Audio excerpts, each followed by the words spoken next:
Yo, what's going on, YouTube? It's your boy Alex Thomas here, back with another episode of Nerd Talk. We're on episode 71.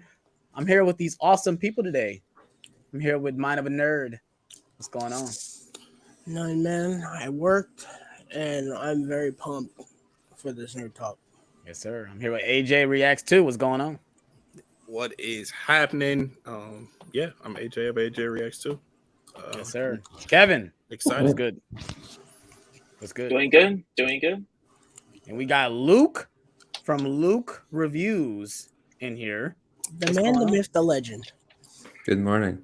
My semester's over, so I had to make an appearance. Yes, sir. Yes, sir. We got a lot of great topics to talk about today. If you guys are new to the channel, please hit that like button. Please subscribe for more. Also, check out all these guys' social medias, YouTubes, blah, blah, blah. It's all in the description below. Let's go ahead and move on because we got a lot to talk about. And, of course, our biggest thing today is we're talking about The Flash. If you guys have not seen The Flash, we're doing a spoiler talk. So hit the like on this video, go see the movie, and then come back to this live stream if you guys want to talk about spoilers. But enough of that. Let's go ahead and move on to our first topic. Tyler is very excited for this topic, so I'm letting him have the floor on this one. Fede Alvarez Alien movie is to be released in theaters. I guess it was going to be a streaming thing first, and they now said, no, fuck that, we're going to put it in theaters. So, Tyler, I'm going to let you take this away because you know a lot more about this than I do. Yeah. So these next three things, they all happened in the same day. Disney made all these big fucking announcements. This was really the only one I cared about. I have been very vocal about how Disney has been handling their Fox properties. They got Predator, and they said instead of putting a brand new Predator movie in theaters, we're just going to throw it straight to Hulu. And that was insanely annoying. And they did the same thing with Hellraiser, and that pissed me off too. And that was the same case with this movie. They announced Fede Alvarez was directing this movie, and I was super excited for that. And then they were like, "Oh no, it's going to streaming," and I was like, "Well, I don't care now." And then, excuse me. Then we got the announcement that it's coming to theaters, and I could not be more happier. Alien is one of my favorite franchises, not the singular movies, just the world of Alien. I love it so much. And Fede Alvarez is a fantastic director. So taking the director of Don't Breathe and giving him an Alien movie, and they're probably going to go straight to horror roots. Yeah. Give me that shit now. Yeah. And you're putting that shit in the theater, you bet your ass I'm there day one. That's going to be fucking awesome. I'm very, very happy because this could be fucking awesome in the theater. And I'm assuming they're going to give him more money now. I'm very happy about that. Nice. AJ, got any thoughts on this? To follow that, not really. Like, this is cool news. It's whatever. When they put Prey on streaming and I watched it, it felt like a streaming movie. What I'm hoping for this, I hope that it doesn't feel like a streaming movie in the theater. That's the only thing I'm hoping with this movie. But yeah, I'm pumped for it. I'm excited for it. I also enjoy the Alien world, and Alien and Aliens are some of the best films of all time. So, I hope it feels like Hellraiser, where Hellraiser felt like a movie that could be released in the theater, but they put it on Hulu. True. Kevin, got any thoughts? Not much, but same with AJ. It's good that these movies are coming out in theaters, and I very much love the first Alien movie, and I actually really like Don't Breathe, so I think that director coming on for Alien is going to be awesome to check out in theaters. Oh yeah, he did Evil Dead too. I forgot about that. He did Evil Dead 2013? Yeah, he did 2013. Oh, then my excitement just got extensively a lot more. I don't know how I forgot that. It's because Don't Breathe was most likely his most recent thing, right? He hasn't directed anything since then. No, right? he did that dragon tattoo thing, that spider's web. Oh yeah. Forgot about that. Luke, you got any thoughts on this? A lot of people forgot about that. Yeah, I'm much as a Prey enjoyer as the next Predator fan, but you could tell that it was like a streaming movie. So yeah, I hope this is more theatrical. Yeah. But I do like what they're doing with big name horror movies now, like Evil Dead Rise, Prey. that they're just not trying to build some big franchise and that this is like a good standalone. It's not like Alien Covenant where they're like building 5 more movies that build up to the original, like to explain how everything happened. And we don't care. You just want to see a freaky xenomorph guy. I was gonna make a joke about Alien Covenant, but it would not be appropriate. And I think Luke Reviews knows exactly where I was gonna say about Alien Covenant. Maybe not, but to me, I've only seen the first 2 Aliens and the last 2 Aliens. That's it. You only need see the first 2. That's it. And the less Alien, the better. So you gotta watch Alien Resurrection. No, you do not. You gotta watch Alien 3. No.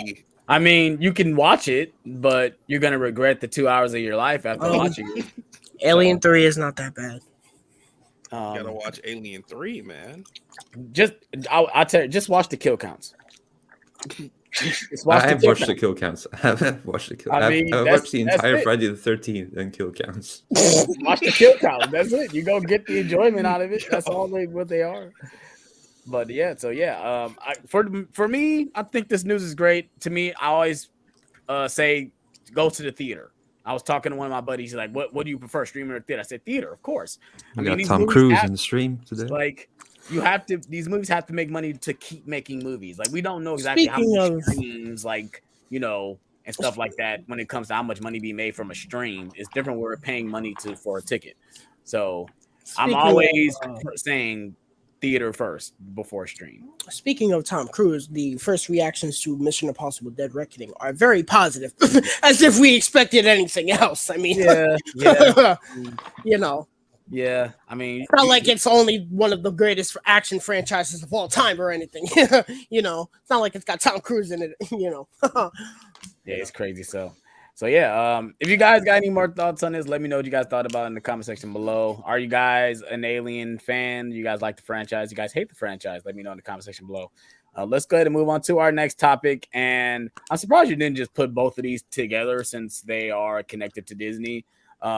They are, but they're 2 entirely different franchises. Yeah, I get that, but so yeah, MCU movies have been delayed. Obviously everyone knows there's a writer strike going on, so that's probably one of the big contenders of why things got delayed.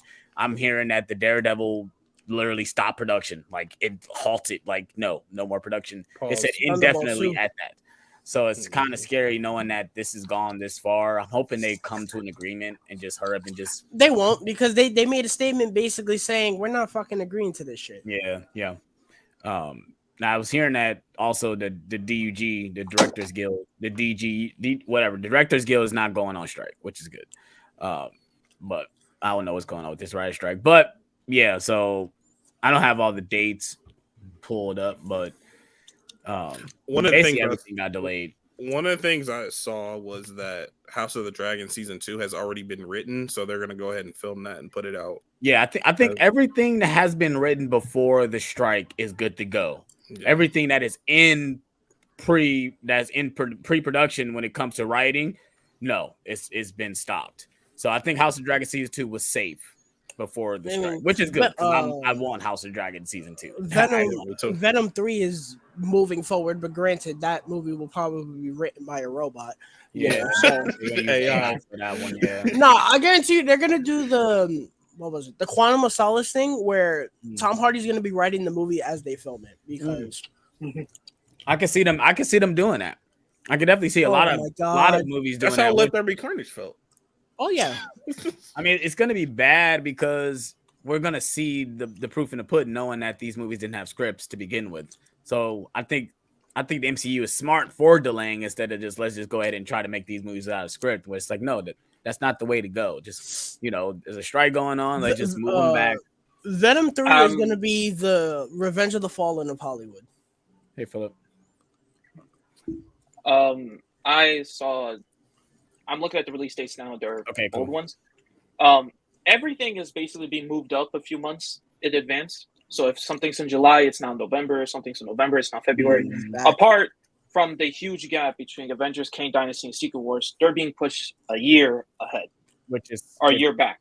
Which is smart, because when they're gonna release in the same year at some point, like they were supposed to come out. Well, no, they already changed that. Oh, they changed it before, but now it's just another year of waiting. I mean, yeah, but I think we don't. We need that gap. Like that, and we have several projects before that. So. Yeah. I mean, they're all Disney Plus. Truthfully, with the state of the MCU, I kind of don't care. Yeah, it's just weird the state that we're in right now. Like I said, somebody just put up a post was like, why can't we go back to phase 3 days? I'm like, we can't. It's impossible. Over. That's done. Over with. Like Disney Plus got invented. It's over. It was over after that.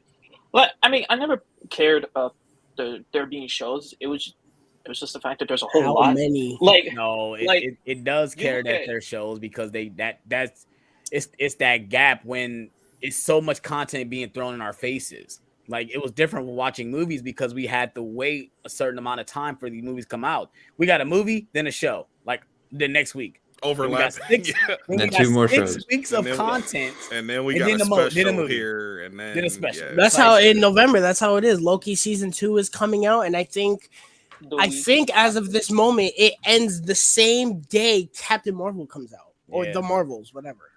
Yeah, I mean, in that sense, I agree. But I'm talking like just when you look at all of these movies were all supposed to end by the end of 2025. Like that's crazy to think about. Originally, Kevin Feige went out to San Diego Comic-Con. It was like, oh yeah, all of this we're being done at the end of 2025. That's it. Yeah, right. No discussions about it. They didn't predict a freaking writer strike to happen, though. I mean, I'm sure they were on schedule, but still a whole lot of bullshit. But yeah, I mean, I did also hear that they're trying their new quality over quantity thing, which I believe is true because I think the Marvels got pushed back even before the writer strike because of that. But you know what? If this gives the CGI people more time to work on the movies, by all means. Sure. I doubt it does, but fuck it. Hope it does. Yeah. Are you guys happy with the delays? Or are you guys upset? Yeah, it gives things breathing room. Some of the release dates are fucking weird because they have like Captain America coming out in August, which is weird. Yeah, and then Thunderbolts comes out in December. Christmas movie. Yeah, there's no November date for next year. Which is just bizarre. I was like, okay. But didn't Deadpool get moved up or something? To like May? Yeah, it did get moved up. That might be one. That might be. They might have pushed that up just because it's easier to make that movie than fucking Captain America. You know, might be easier to make that. Brave New World now. Brand new title. Just let me know when Spider-Man comes out. That's like the only thing I care about. Right please and thank you. And Superman new tomorrow. Are we talking about Spider-Verse, right? Yeah, we getting Spider-Verse in March, apparently. Oh yeah, that's that. Bullshit. I call apparently high bullshit. Apparently, I think we're getting in March. I believe they were working on. I believe they're working on these movies back. They told us it took them 4 years to perfect the character style of Spider-Punk. And the writers came out and said, "We're going to see the world of Spider-Punk." I'm like, that's a whole. I think they were working on. I think they've been working on it. I think they were working on both movies. That don't mean nothing. I think they were working. They could have been working on both movies at the same time. That's what I think. Dude, Haley Steinfeld literally says she hasn't recorded a single line for this movie, bro. But how long does that? She can do it in one day. Saying, I know that she can probably do that in like a month. Voice is different than acting. She can sit in a room and record for 12 hours. Like that's easy work. That's true. Yeah, animation is different than doing a voiceover. Like these actors come in for a day or two to record. If you say so. And they're not recording together. The main concern is as animation. much as we think they are, they're not recording together. Well, they said Haley Steinfeld and Shamik Moore they recorded together for this past movie. Oh wow! But for the first one, they didn't. Right. So that's because they're teasing a relationship in this movie. Oh yeah. I love seeing all the clips of him saying like, you know, it's easier to be Miles when I'm looking at Haley. It's like he's the only Spider-Man that's not dating the actress. Like you got Tom Holland dating Zendaya, then obviously Andrew Garfield was dating Emma Stone, and I think Tobey Maguire was dating Kirsten Dunst at a point too. They did. So it's like it's weird that he's the only one that is like, nah. I don't think Haley was feeling them though. Give my nigga should make some play, man. You saw her reaction, bro? Yeah, she was like, okay.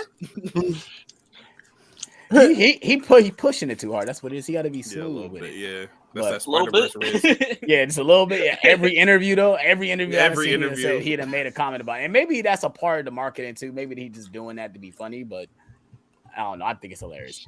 But yeah, if you guys got any more thoughts on the MCU movie delays, like I said, I think it's good as well because it gives them more time to do things, to figure this stuff out. Yeah. So It gives us a yeah. little bit of breathing room too. Right. So let's go ahead and move on to our next topic. And it is, of course, about another Disney property and it's Avatar. We're not getting these movies until I'm like 40 years old. I'm gonna be I'm 30, bro. 40 years old when the last delays- Avatar movie go, bro. I won't lie, these delays are crazy because you look at Marvel. Oh yeah, they're just one 3-month gap back, and then Avatar. Some of them are like 4-year gaps, and then another 5-year gap. I'm like, what are we? Dude, my father is gonna be like 70 years old, bro.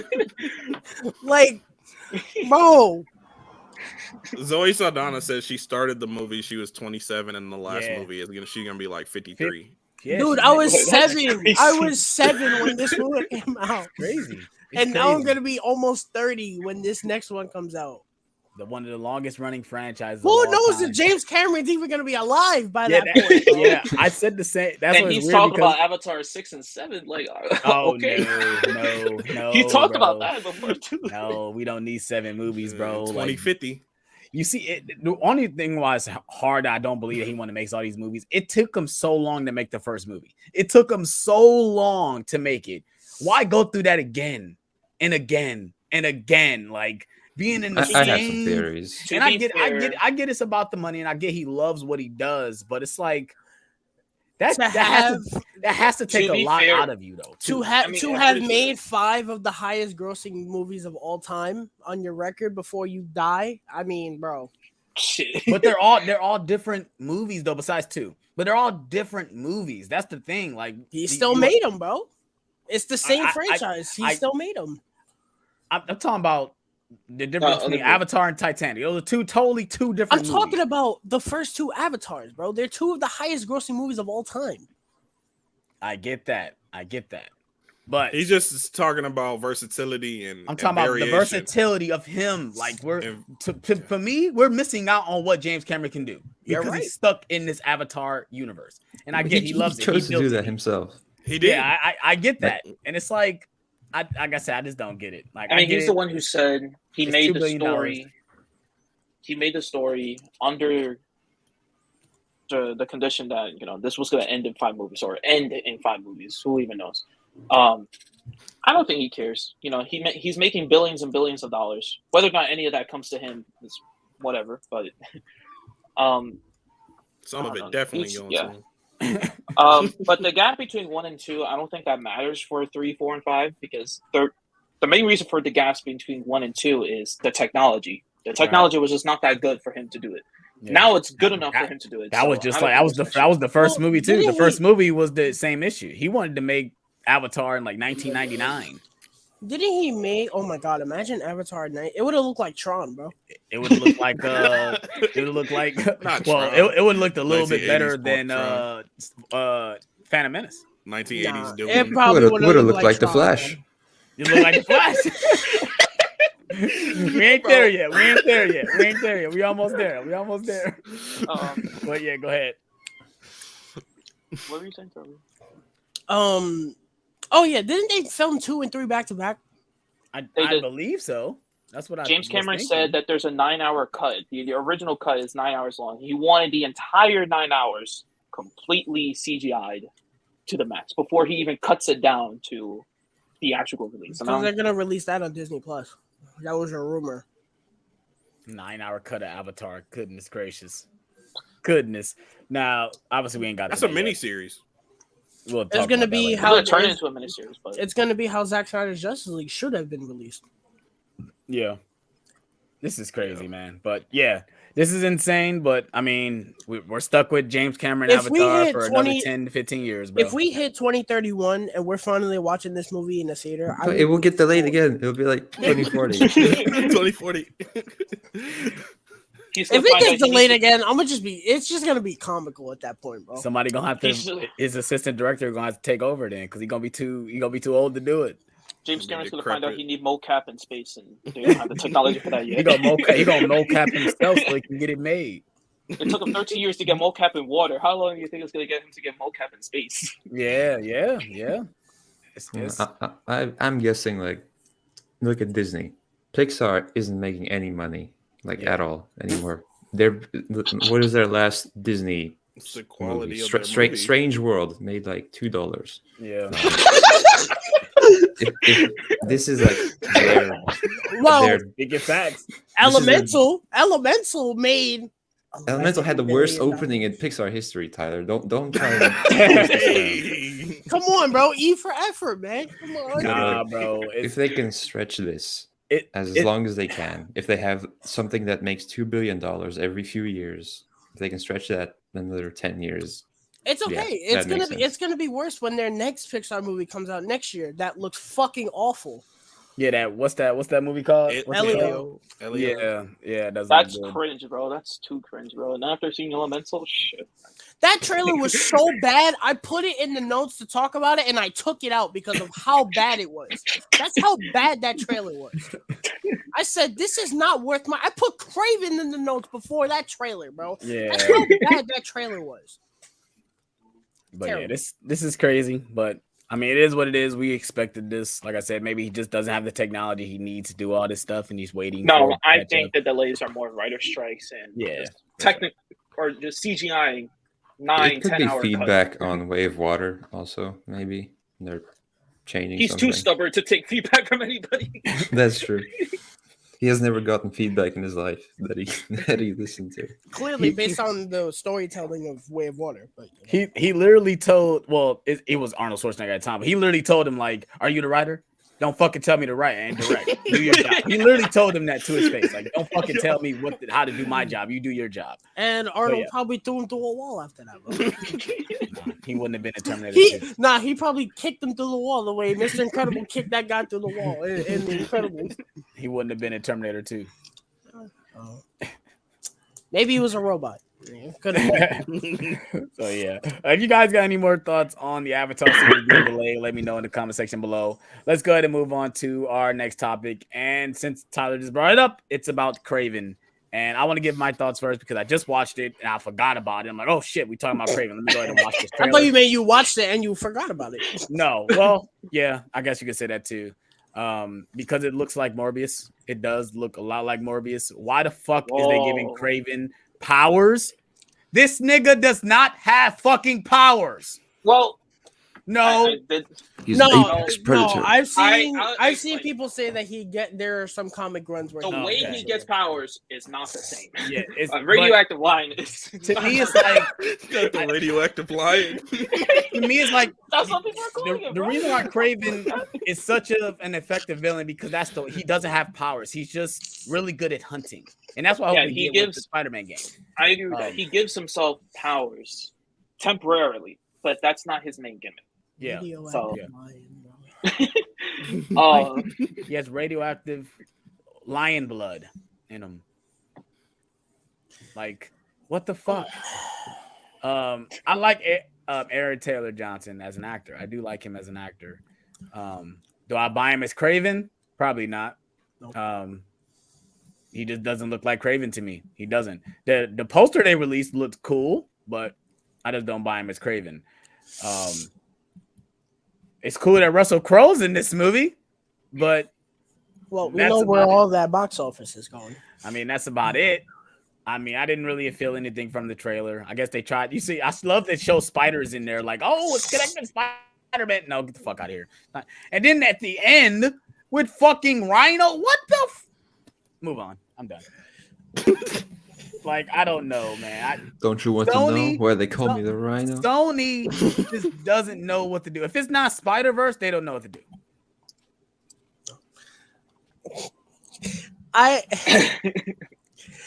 watched this trailer yesterday. I'm watching it. It ended. I said, stop it, bro. First of all, putting aside the quality of the trailer, it felt like such a rushed trailer.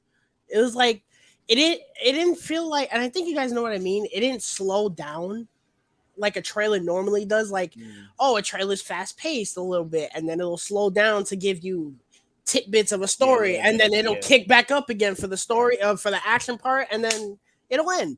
It didn't really do that. It kind of just went quick. Oh, okay, it's over. I was like, okay. In terms of this movie being rated R and the red band aspect of it, it did nothing for me. The CGI looks awful. There was only one part where I was like, that was kind of cool. Is when he put like this bear trap in somebody's head. Yeah, that was cool. And there was one line that I actually loved where he's like, "Oh, where's so and so?" He's like, "Oh, you're standing in him." I was like, "All right, that was kind of cool." Other than that, I mean, Sony is the big whiff, huh? Swing and a miss. I just don't like that they got him running around like he's an actual lion, like he's on his fours, jumping on walls and stuff. Like, what? Sony is over here 0 for 3 right now. Well, maybe 1 for 2, I guess, because people, for God-forsaken reason, like Let There Be Carnage. Well, people like the first Venom because I think the first Venom is not terrible. I like the first Venom. So to me, they're 1 for 2 because as much as I love Morbius for all its awfulness, it is awful. I still haven't watched either one of those. This movie just it doesn't even look funny bad. It just looks so fucking boring. Yeah. It looks legitimately like this. Fucking NyQuil, bro. It looks so boring. I've been sick for the past 3 days, okay? It looks so boring. I was sitting here, I was like, it evoked no emotion out of me. I was like, no, the story doesn't look interesting. It looks generic as fuck. The actors look like they don't want to be there. Russell Crowe's like, why am I doing this? The action looks uninspired. The fucking effects don't impress me. The cinematography looks as bland as Morbius. The powers don't. The action looks generic. Everything just looks so fucking generic. I'm so tired of these fucking Sony movies. I swear to you, they are taking. Other than Morbius. Morbius was never really that interesting to me.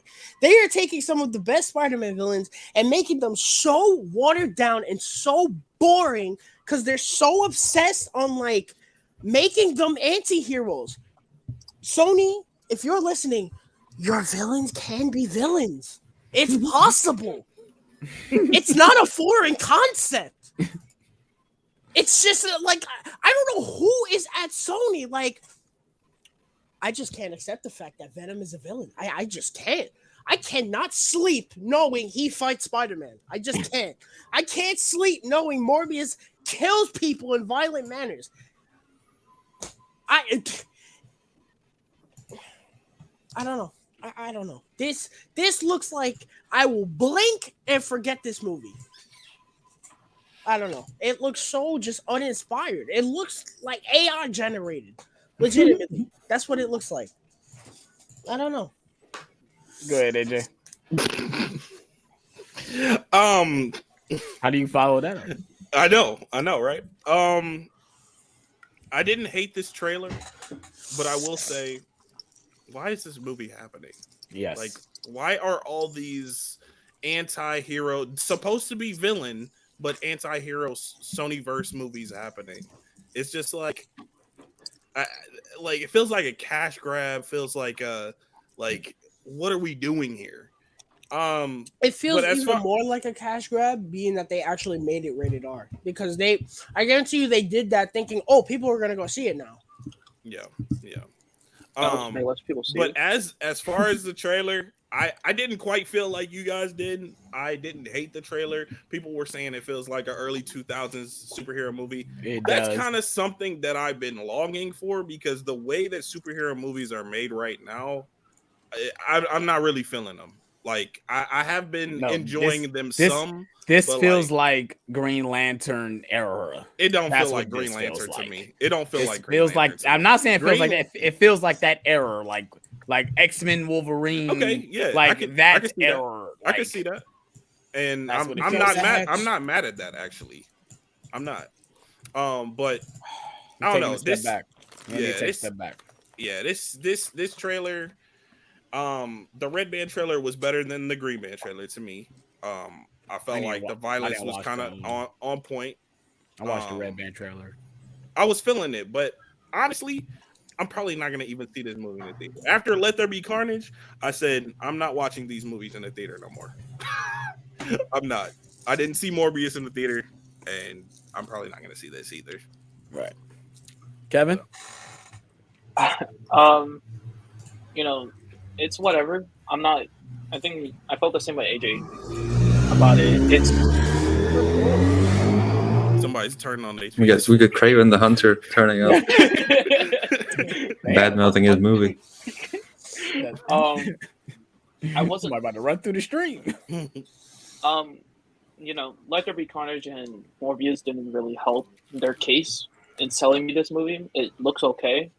I also said the Morbius trailers looked fine. I wasn't really offended by them. And then the movie came out, and then that's how that happened. And so yeah, it's whatever. I don't really care. If it's ass, I'll hate myself. If it's not ass, not gonna care. I genuinely hope it's like Morbius. I do. I hope not. I hope it's so bad it's funny. I would rather take funny bad than just bad. Like, I don't want Let There Be Carnage. Let There Be Carnage to me was just bad. Morbius is funny bad. I love funny bad. You're the only person that I've ever heard say that Morbius is funny bad. I've never heard that from anybody else. Movies and Trends is in here. He feels the same way. I don't feel that way about Morbius, bro. Morbius is not good. That movie is like the Marvel version of The Room, to be honest. Not the Marvel version of The Room. Luke, what you think of this, man? You watch it? Yeah, I'm just wondering how long they keep this going. Like, are they actually trying to build a Sinister Six? And if they don't worry, Alan Whitaker is next. If they are, we got Madam Web coming too. We're getting Madam Web. Of course. And how could I forget? I'm still convinced Madam Web is going to be like Birds of Prey. I'm convinced it's going to be like... Man, we're going to get the Clone Saga. That's what we're going to get. Because, like... Then, of course, which Spider-Man are they going to fight eventually? Is it going to be Holland? Is it going to be a new guy? Is it going to be the live-action Miles? We'll see, but... It's going to be Andrew Garfield. Yeah, I'm just waiting for the post-credits scene where it's like, hey, we're putting together a team. It has something to do with Spider-Man. It's just like, oh, I don't know who Spider-Man is, but I'm in. Yeah. Oh my god. It's coming, though. It's coming. Morbius is the gift that keeps on giving, bro. It is. At this point, Alex, you haven't even seen it. I mean, I you guys talk about it so much, so it's like I've seen it. You know, we gotta get you to watch it, bro. I haven't just watch the post-credit scene. I've seen the post-credit scene. Something to do with Spider-Man, I think. Something to do with Spider-Man, yeah, I know that.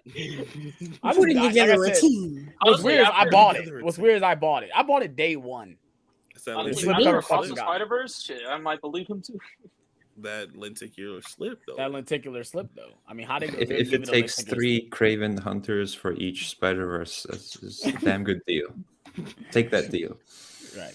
Yeah. So yeah, what's funnier? Last thing. What's funnier is that we're getting this abomination of Craven, and then in that same month we're getting Spider-Man 2. Yeah. Which I'm pretty sure will be the actual Craven. Yeah. So. Yeah. I'm so ready for Spider-Man 2. It's not even funny. Hell yeah. Like, it's not, man. It's not even funny no more. Like, I just want it. Like, I just push the release date, not October. Give me in September, please. I want it in September. You're gonna be in the mental facility, just like I need. Yeah. I'm like SpongeBob when you needed that cup of water, bro. That glass of water, bro. But it's Spider-Man 2 in front of it, though. That's what it is. So yeah, if you guys have seen the Craven Hunter trailer, let me know what you guys thought about in the comment section below. Our next topic, speaking of gameplay. They released a new Star Wars gameplay called Star Wars Outlaws. It's going to be an open world Star Wars game, and it looks awesome. It looks really good. We saw like I don't know what the main character's name is, but she goes to like a little thing, and then she starts shooting out people, and then she drives on her little motorbike, and then she meets up with this like gangster alien thing, and it's fucking dope. It looks dope. It does. The fact that we're not a Jedi, and I think we it's good that we're going away from that. We're actually someone that's like a normal person in the Star Wars universe. The fact that we can go out in fucking space and do actual fucking fights in space, like I saw that, said, "Oh yeah, this is a day one. It's a day one, hands down." Yeah, this game looks awesome. Have you guys watched the gameplay, and what are your guys' thoughts on it? Yeah, so they released like a game engine trailer, and I was like, no, EA, I'm not on. No, this isn't EA, this is Ubisoft. But point is, I'm like, no, Star Wars, I'm not falling for you again because you did that with Battlefront 2. And when Battlefront 2 came out, that shit was fucking ass. And they were like, oh, we're releasing gameplay tomorrow. And I was like, okay, I will be there. I was there that next day, and I was like, holy shit, this game looks fucking awesome. First of all, I'm kind of bummed out that this takes place between Empire and Return of the Jedi and not after Revenge of the Sith, because Solo takes place right after Revenge of the Sith, and I think this style of gameplay and what they're going for works more for that than what they're going with. Point is, I love the fact that you're playing as a bounty hunter and an outlaw. I really like that because that's something new and fresh we've never seen before, and seeing the criminal underworld I think could be fucking awesome. The action looks awesome. My one gripe is, why does every Star Wars character need a little droid or an animal? Why? We have BD1, who I love to death, and we got fucking BB-8 and R2D2 and shit. And then this little animal fucking thing shows up. Admittedly, this animal thing is adorable. It's cute. But it's like, does every character need an animal pet sidekick? It's lonely in space. The answer is yes. No. It's lonely in space, man. They gotta have that little companion because it gets lonely, you know. If it can be made into a Lego, it will be added into the movie. Yeah, No, if it can be made into a toy, hell yeah. Yep. Grogu is one of the greatest things they ever created. Because you got women that don't even give a fuck about Star Wars. They're like, oh my God, look how cute Grogu is. Got a Grogu backpack. Like, they don't even know. My little nephew probably hasn't seen an episode of Star Wars, but he wanted this motherfucking Grogu watch. He wanted this. And he probably have never seen an episode of Mandalorian. Why do you have that? It's because he left it over my house. I got this for my nephew. I bought Why it for doesn't my he? nephew. Why don't you have it? Because I don't want it. I have this. I'm okay with this. Touche. Does it tell the time though? I didn't think so. Oh, it does tell the time. No, his thing doesn't. Oh, well, I say mine does. But it's just for more gameplay aspect. That's basically what it's for. I mean, I like what it does. When I saw it doing this little, first when I saw it, I was like, oh, again. But then when I saw what it was actually doing, and it can do different things, like it can distract the enemies, it can like destroy things. I was like, oh, that's neat. You know, I mean, I doubt they're gonna make them utterly useless. So think about it. And the part where she got in her speeder and that chase was fucking incredible. I was like, that was the part of the trailer I was like, oh yeah, I'm buying this. That was awesome. You know, this game looks really good, and for once, I'm excited for a Star Wars game in a while. You were excited. You just played Survivor, yeah. Well, that game was astronomically disappointing. Oh. But leading up to it, you was excited. Exactly. So the night that trailer came out, bro, you was hype. Capital H. Go ahead. You watched the gameplay, AJ? Yeah, I did. It looks great. The gameplay looks great, but I'm really hoping that the story it hits, because playing through Jedi Survivor, I was disappointed. Even though the game isn't horrible, the gameplay is really well done, but the story was lacking, like astronomically. Yes, and I just don't want that same thing. Like, I want something Star Wars, a Star Wars video game that that hits with the, just the story and the cutscenes and things like that. So yeah, Brandon, no, because they made that Star Wars Squadrons game, which was an entirely space game. So no. No, but just the way this looks, like the fact that you get inside your ship, you take off, and like you fucking just like Star Wars Squadrons is the same way. You literally, it shows you getting into the ship, and this looks incredible. Though. How old is that game though? It came out in 2020. Oh, I don't even remember that. That game came and went. That game came and went. I don't even know that game at all. It's a fighter pilot game. Oh, I thought that was like an early 2000s game. Anyway, I'm sorry. The way you said just early 2000s. Kevin, She came out 3 years ago, and you said yeah, I know. early 2000s. There's a 20-year gap in AJ's knowledge. Kevin, did you watch it? Yeah, I did. It's dope. It's awesome. I think what I was most excited about was they had that little tag, not in the trailer, but I think Discussing Film said it or they announced it. It was going to be their first Star Wars open world game, and I think that's awesome for a lot of reasons. I love open world games, just being able to explore the Star Wars world in your own little space, and I think that's awesome. So I can't wait for that. They was talking about it in the game. It was like you can follow a ship, like you can see a ship and it's in the sky. You can follow it to wherever it goes. It can maybe lead into a mission, maybe it cannot lead into a mission. Like little stuff like that is like for a gameplay is very interesting. Luke, did you watch it? I did not see it. I may have seen some images on Twitter, but that's about it. It's hard to care about anything Star Wars right now. That isn't Andor. I can a little bit agree with that. Obviously, the only thing right now is what Mandalorian. That was about it. But the one thing I thought was also interesting as well, which I thought one of y'all was going to talk about, is that you get to make choices. They gave you an option to pick between which way you want to go, if you wanted to bribe or you didn't want to bribe. And I hate those kind of games because they're lying their ass off. They say you can make your own choice, but they all lead to the same shit. Yeah, that's the one thing I was hoping. I kind of wish we would have got 2 different clips from that scene, because she in the gameplay she chooses not to do it and she becomes wanted, right? But then she feel like she gets away really easily. But then if you do it, do you be wanted and you leave and do you end up in a fight? Does that still happen the same way, or do you just leave easily? Like you don't go through all the bullshit you go through. When you leave the planet.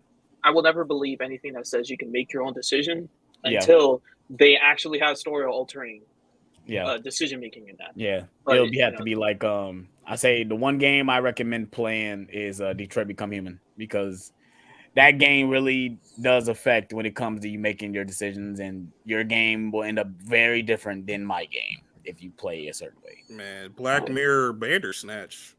Y'all ever done that? No. Which cereal did you pick? You get to kill Will Poulter, bro. Yes. And some other decisions on there that I wish I hadn't seen. But you guys tried the Bear Grylls one? That's the one I tried. What? That's the Bear Grylls one where you can make him eat like poisonous berries. What? Are you serious? It's on Netflix. It's called You vs. Wild. You can make Bear Grylls do stuff. What? No, I've never heard of that one before. I have to check that one out. All right, the ending I'll always remember in Bandersnatch is when it's revealed that Netflix is a AI. Oh yeah, I remember that one. Hilarious. I was like, this is the greatest. There's one where his parents just jump through the window and start doing kung fu. It's fucking hilarious. So if you guys have seen the gameplay for Star Wars Outlaws, let me know what you guys thought about in the comment section below. Now, let's go ahead and move on to our big topic of the day, and is the Flash spoiler talk. You guys already got the warning earlier, but I'm gonna go ahead and give the warning again. If you guys have not seen the Flash, go watch it and come back and watch this part of the video. You guys have been warned. It's a spoiler talk. I'm gonna let AJ go first since he's got to leave. I gotta head out here. You gotta head out soon. So AJ, go ahead and give your thoughts though. But you can start with spoilers or whatever. Yeah, I'm gonna try to. I'm gonna try to keep it pretty vague.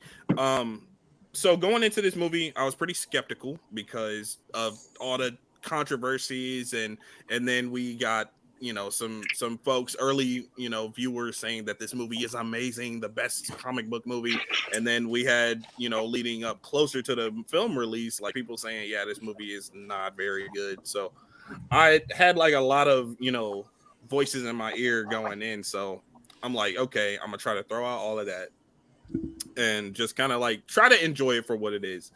You're not in the minority, Moise and Trey. Yeah, I was about to say that you're not in the minority at all. I am in the minority. I wouldn't say I wouldn't say it was great, but I had some fun with it. I'll just start with some of the negatives. I have mainly two negatives. The CGI was I think that's all of our negative. I think that's mostly everybody that reviewed the movie has said something about I don't even CGI. know. And they want to come out and say No, that shit. I know one person that said it was actually good. Oh, they must not really look at the screen. They must be like Kevin right now.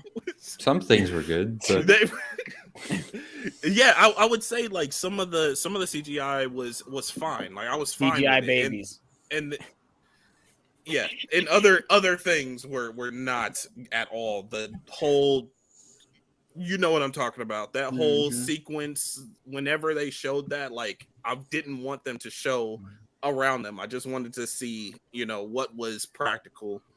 But yeah, like there were some parts that worked really well and some parts that didn't.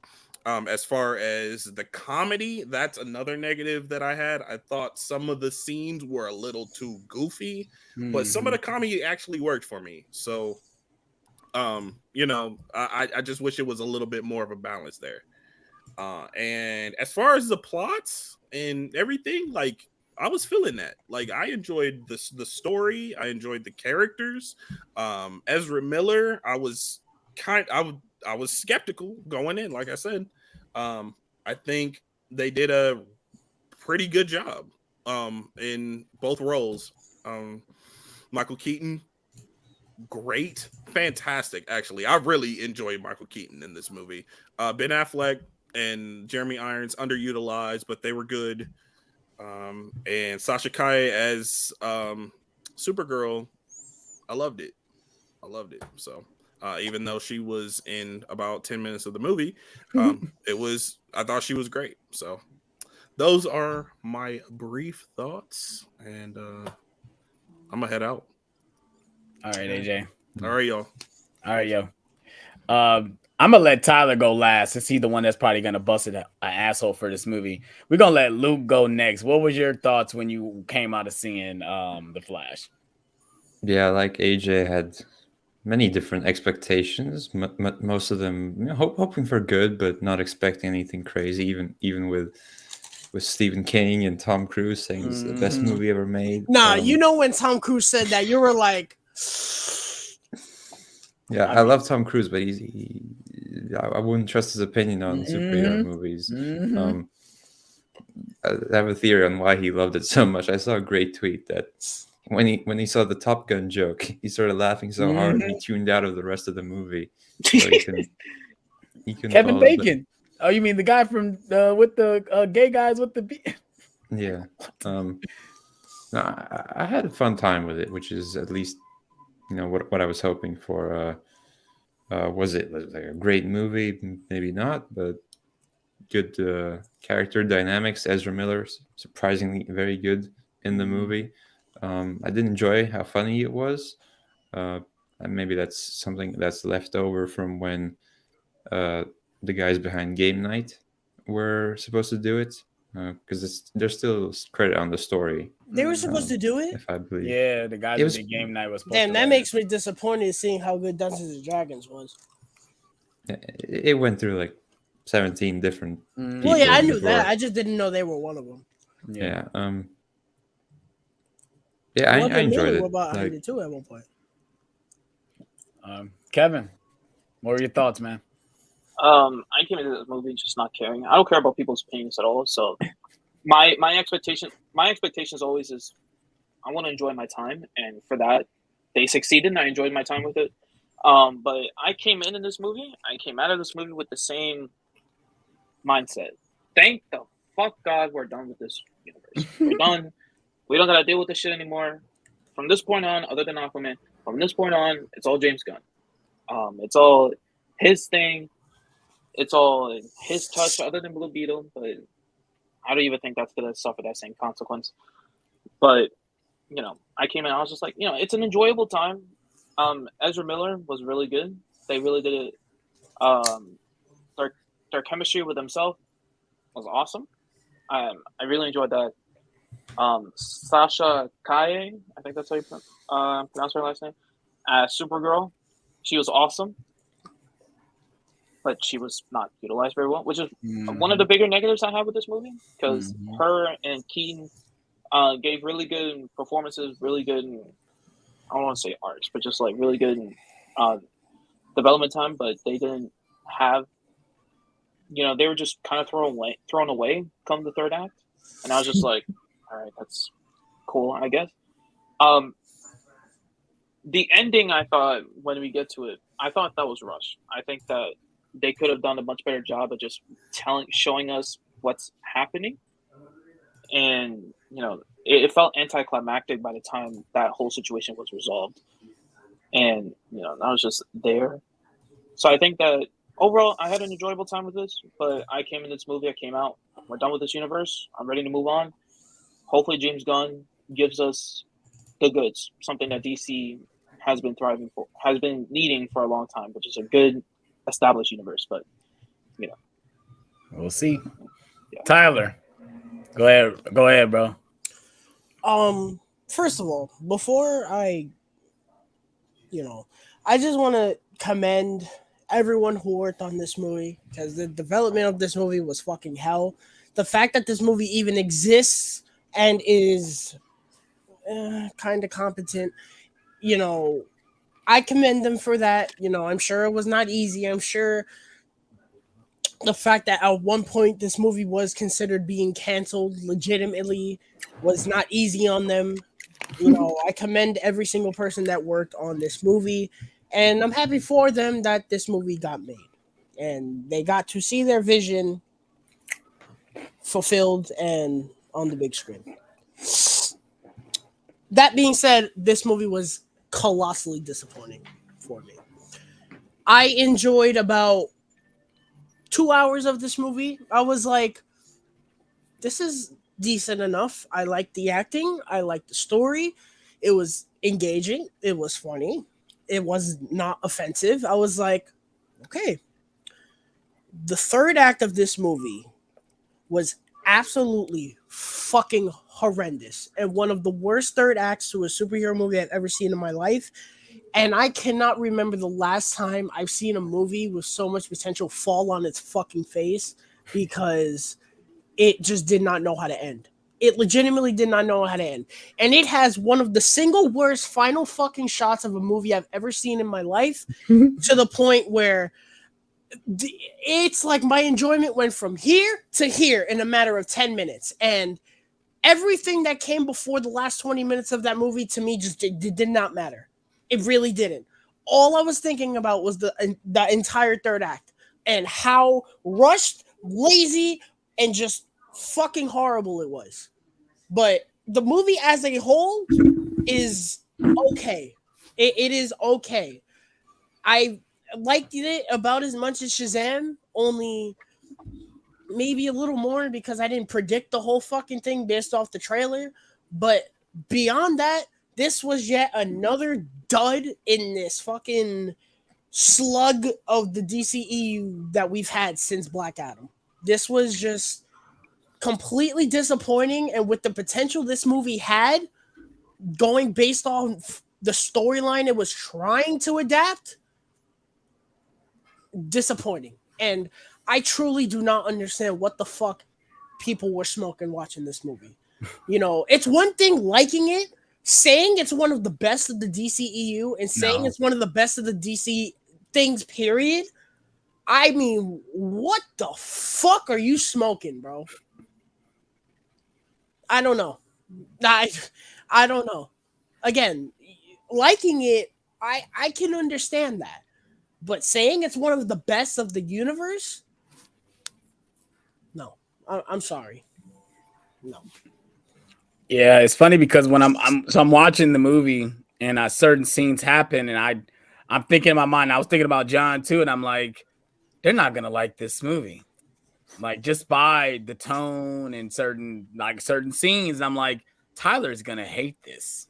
He's gonna hate this particular this movie. He's gonna hate it. I was surprised to see you gave it a 3. I expected a 2 or a 2.5. I did not expect a 3. Like I said, I liked the first 2 hours of the movie. Yeah, pretty much. But yeah, basically, I can agree with most of everything what you guys said. And I watched it again. I watched it twice already, and I had it at a 4.5, and I had said maybe it's just because my expectations was really low for this movie when I went into it. I was hyped when I saw the trailer, and I was like, I don't know. Let me see what they do. Let me not hype myself up for it. And when I got into the theater, my expectations dropped tremendously. It did. I was like, no, this movie's not going to be as good as everybody say. I kind of like what Kevin said. Who gives a fuck what everybody say? The movie heads are going to hype this movie up because these movies need to make money. That's what they're doing. Of which this movie is not doing right now. Right. It was very but there's a lot of factors you can throw in that why it didn't make money. The fact that this month is flooded with movies, the Ezra Miller stuff, the fact that the production of this movie has been. I don't think the excuse of the month being flooded has to do with it, because I said it for weeks. I was like, yo, Flash is going to be a banger. Like, it's going to, not in terms of quality, in terms of box office. I had predicted that it was going to make money because of Michael Keaton and the fact that it's a Flash movie. Man, I don't think the Michael Keaton is the pull that people think it is. That's. Well, I mean, after seeing... I kind of knew that this movie wasn't going to hit. I said that because of Spider-Verse.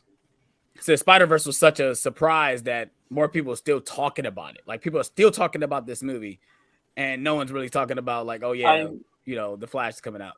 People are still talking about Spider-Verse. I know some of my friends, some of my other friends, they're just like, they're going to see Spider-Verse because either they hadn't seen it yet or they just wanted to see it again. Yeah. Like, Spider-Verse should have taken the opportunity of releasing it some time where there's nothing coming out afterwards. Yeah. Because that movie would have made an easy $1 billion had it done that. I think it's sitting at 500 million, I think, at the point right now, if I'm not mistaken. That would have been doubled. Or it's like 493. Yeah, it's like 490 something. It's almost. But how do you guys want to go? You guys want to go beat by beat or just want to talk about scenes? I want to talk about scenes. I'm willing to go beat for beat, but I forgot so much of this movie that was before the third act that I cannot do that. I guess we'll start. Start with the opening. Start with the opening. The baby scene. It's funny because that's the scene that's the scene right there where I was like, Tyler's not gonna like this. This is gonna be fucking. He's gonna be like this. I said this is fucking horrendous for him. The babies look horrible. They look like they look terrible. They look terrible. They look like those toy babies that you buy at the store. Bro, the babies. I know Kevin's not gonna get this. The babies look like the baby is Son of the Mask. Yeah. I mean, I must have missed this. I didn't think the babies looked bad. I must have missed them looking bad. I don't know. I mean, there's literally a scene with him holding the baby, and it's clearly it's straight CGI, and it doesn't look that good. All of the babies. I might have missed that. This There's action only one scene where the baby's sequence. not CGI. Is when they're all landed on the ground, and This opening action sequence was okay. It started out pretty decent enough, but there were just so many. Every single shot of Batman outside of one looked fucking awful, bro. There's like this close up of him, like zoomed in on his fucking face, and just the cow looks so bad. Yeah, that's before he rams into like a little barricade or whatever. I was know what like, you're talking about. Jesus. I thought all the Batman stuff was pretty dope. Like I said, I think at this point when I saw like the way he looked with the CGI, I'm like, I knew the rest of the movie wasn't gonna save itself. So I kind of like took a step back when it comes to how bad the movie looks. Because I already checked out at that point. Like this movie's not gonna look better. Even when Flash runs from Central City to fucking Gotham, I'm like, this doesn't look good at all. This looks like a straight PS3 game. I actually thought that was kind of cool. It didn't look great, but that moment was cool. Man, I thought it I was saw someone hilarious. say, I thought it was hilarious that he's going to get a something to eat because he knows he needs the energy. And then he gets a call from Bruce Wayne. He's like, I need you in Gotham. He's like, I haven't eaten anything yet. Like, what that the fuck? logic is dumb. The way that he did not pick up the chocolate bar, I was just like, you are the fucking Flash. Well, That should not be that. They said the reason why he didn't do it, that there's a theory saying because his thing is so low that he didn't even notice it just because he's low on Bullshit. energy. It hit him in the head, bro. First of all, that scene was so fucking cringe. It was though. Oh my god, it was Flash. I love you. What? If that scene wasn't cringe, that would have made that little title card sequence a little bit better because I thought that was cool. Like he charges up and you see the title card charge up, and then he got interrupted, and you're just like, okay, that title card's not gonna show up. If that scene wasn't so cringe, that moment would have been. I mean, I was fine. I was fine with it. Like, oh yeah, it's stopping because it's a joke. It's coming. I'm fine with that. It's just the joke was crazy. That's what I mean. Yeah. That's what I mean. That was just terrible. I was like, oh, okay. He's literally said, "Are you currently eating the bar?" She took a bite of it already. Yes, she's eating it. You idiot. Like, it's a bite off the chocolate bar already. Off the bar.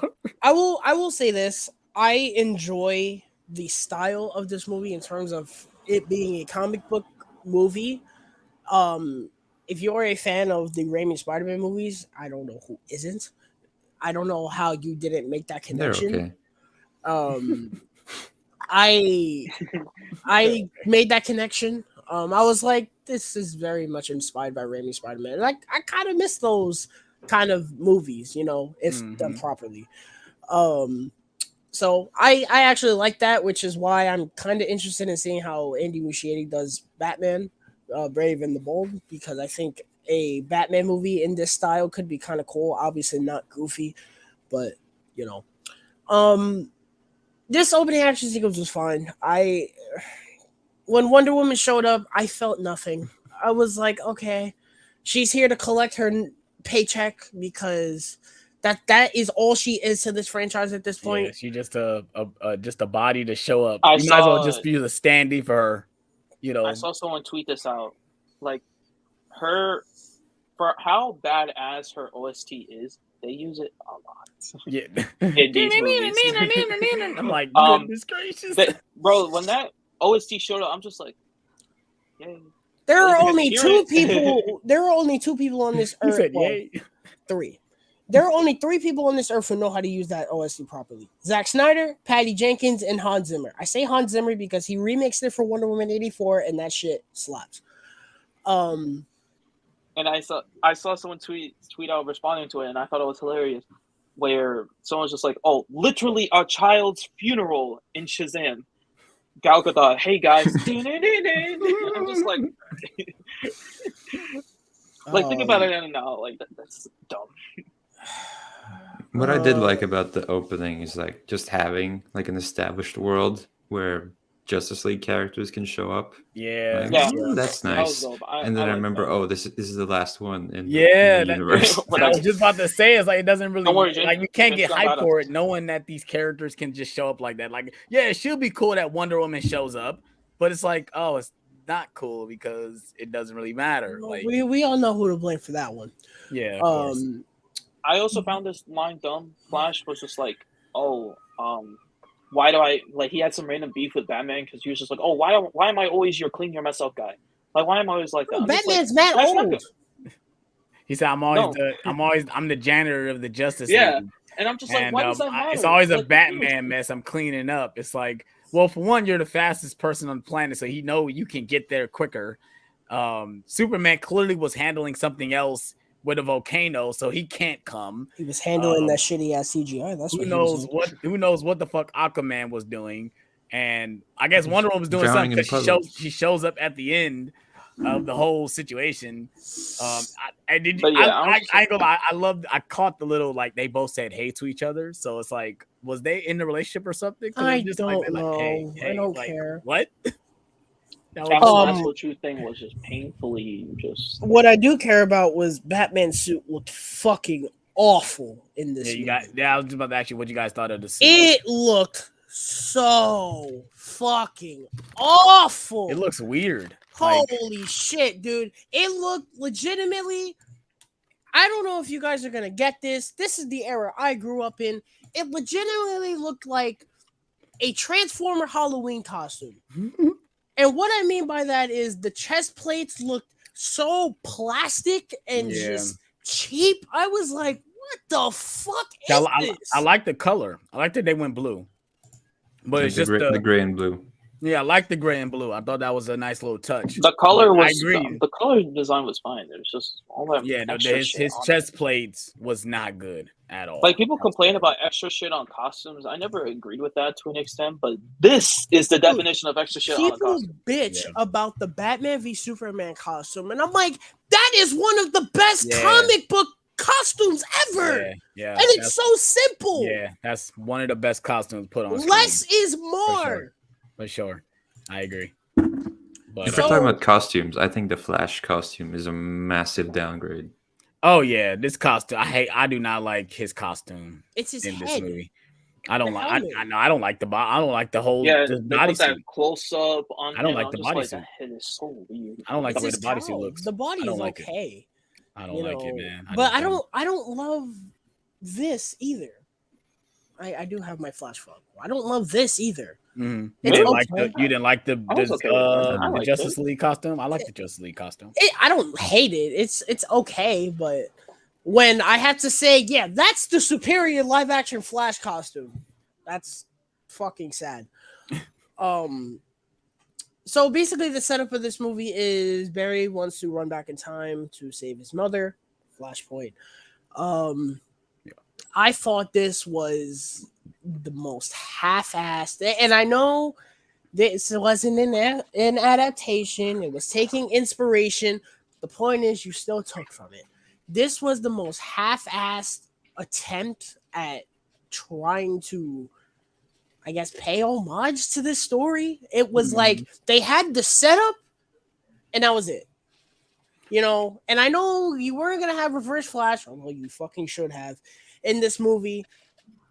Why didn't you just adapt Flashpoint? I don't understand why they should have just went all in and just did Flashpoint. I mean, the worst part is that you get Gal Gadot in this movie for a cameo, and then you get Aquaman for the post-credit scene. It's like you get both of the characters in the movie that are in the Flashpoint. Listen, truthfully, if you would have done Flashpoint and had it be pretty much the same, minus the Reverse Flash, even though that doesn't make any sense, minus the Reverse Flash, and have the two Barrys, you can kind of make that work.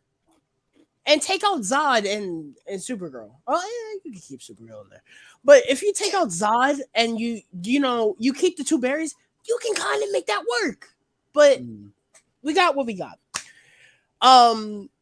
Iris in this movie, dude, this fucking aluminum foil and plastic wrapper have more chemistry than I totally forgot to talk about her in my review. And because she doesn't do anything. Yeah, she interrogates Barry when she first shows up.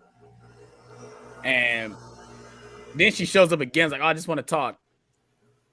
And it's like, she has no emotion. Like, are you supposed to showing me that these characters have some chemistry? Because I don't feel chemistry.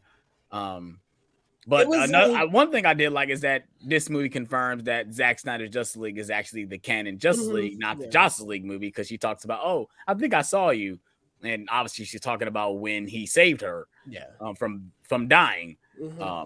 So that's the one thing I did like from this scene when they were talking about his dad's court date.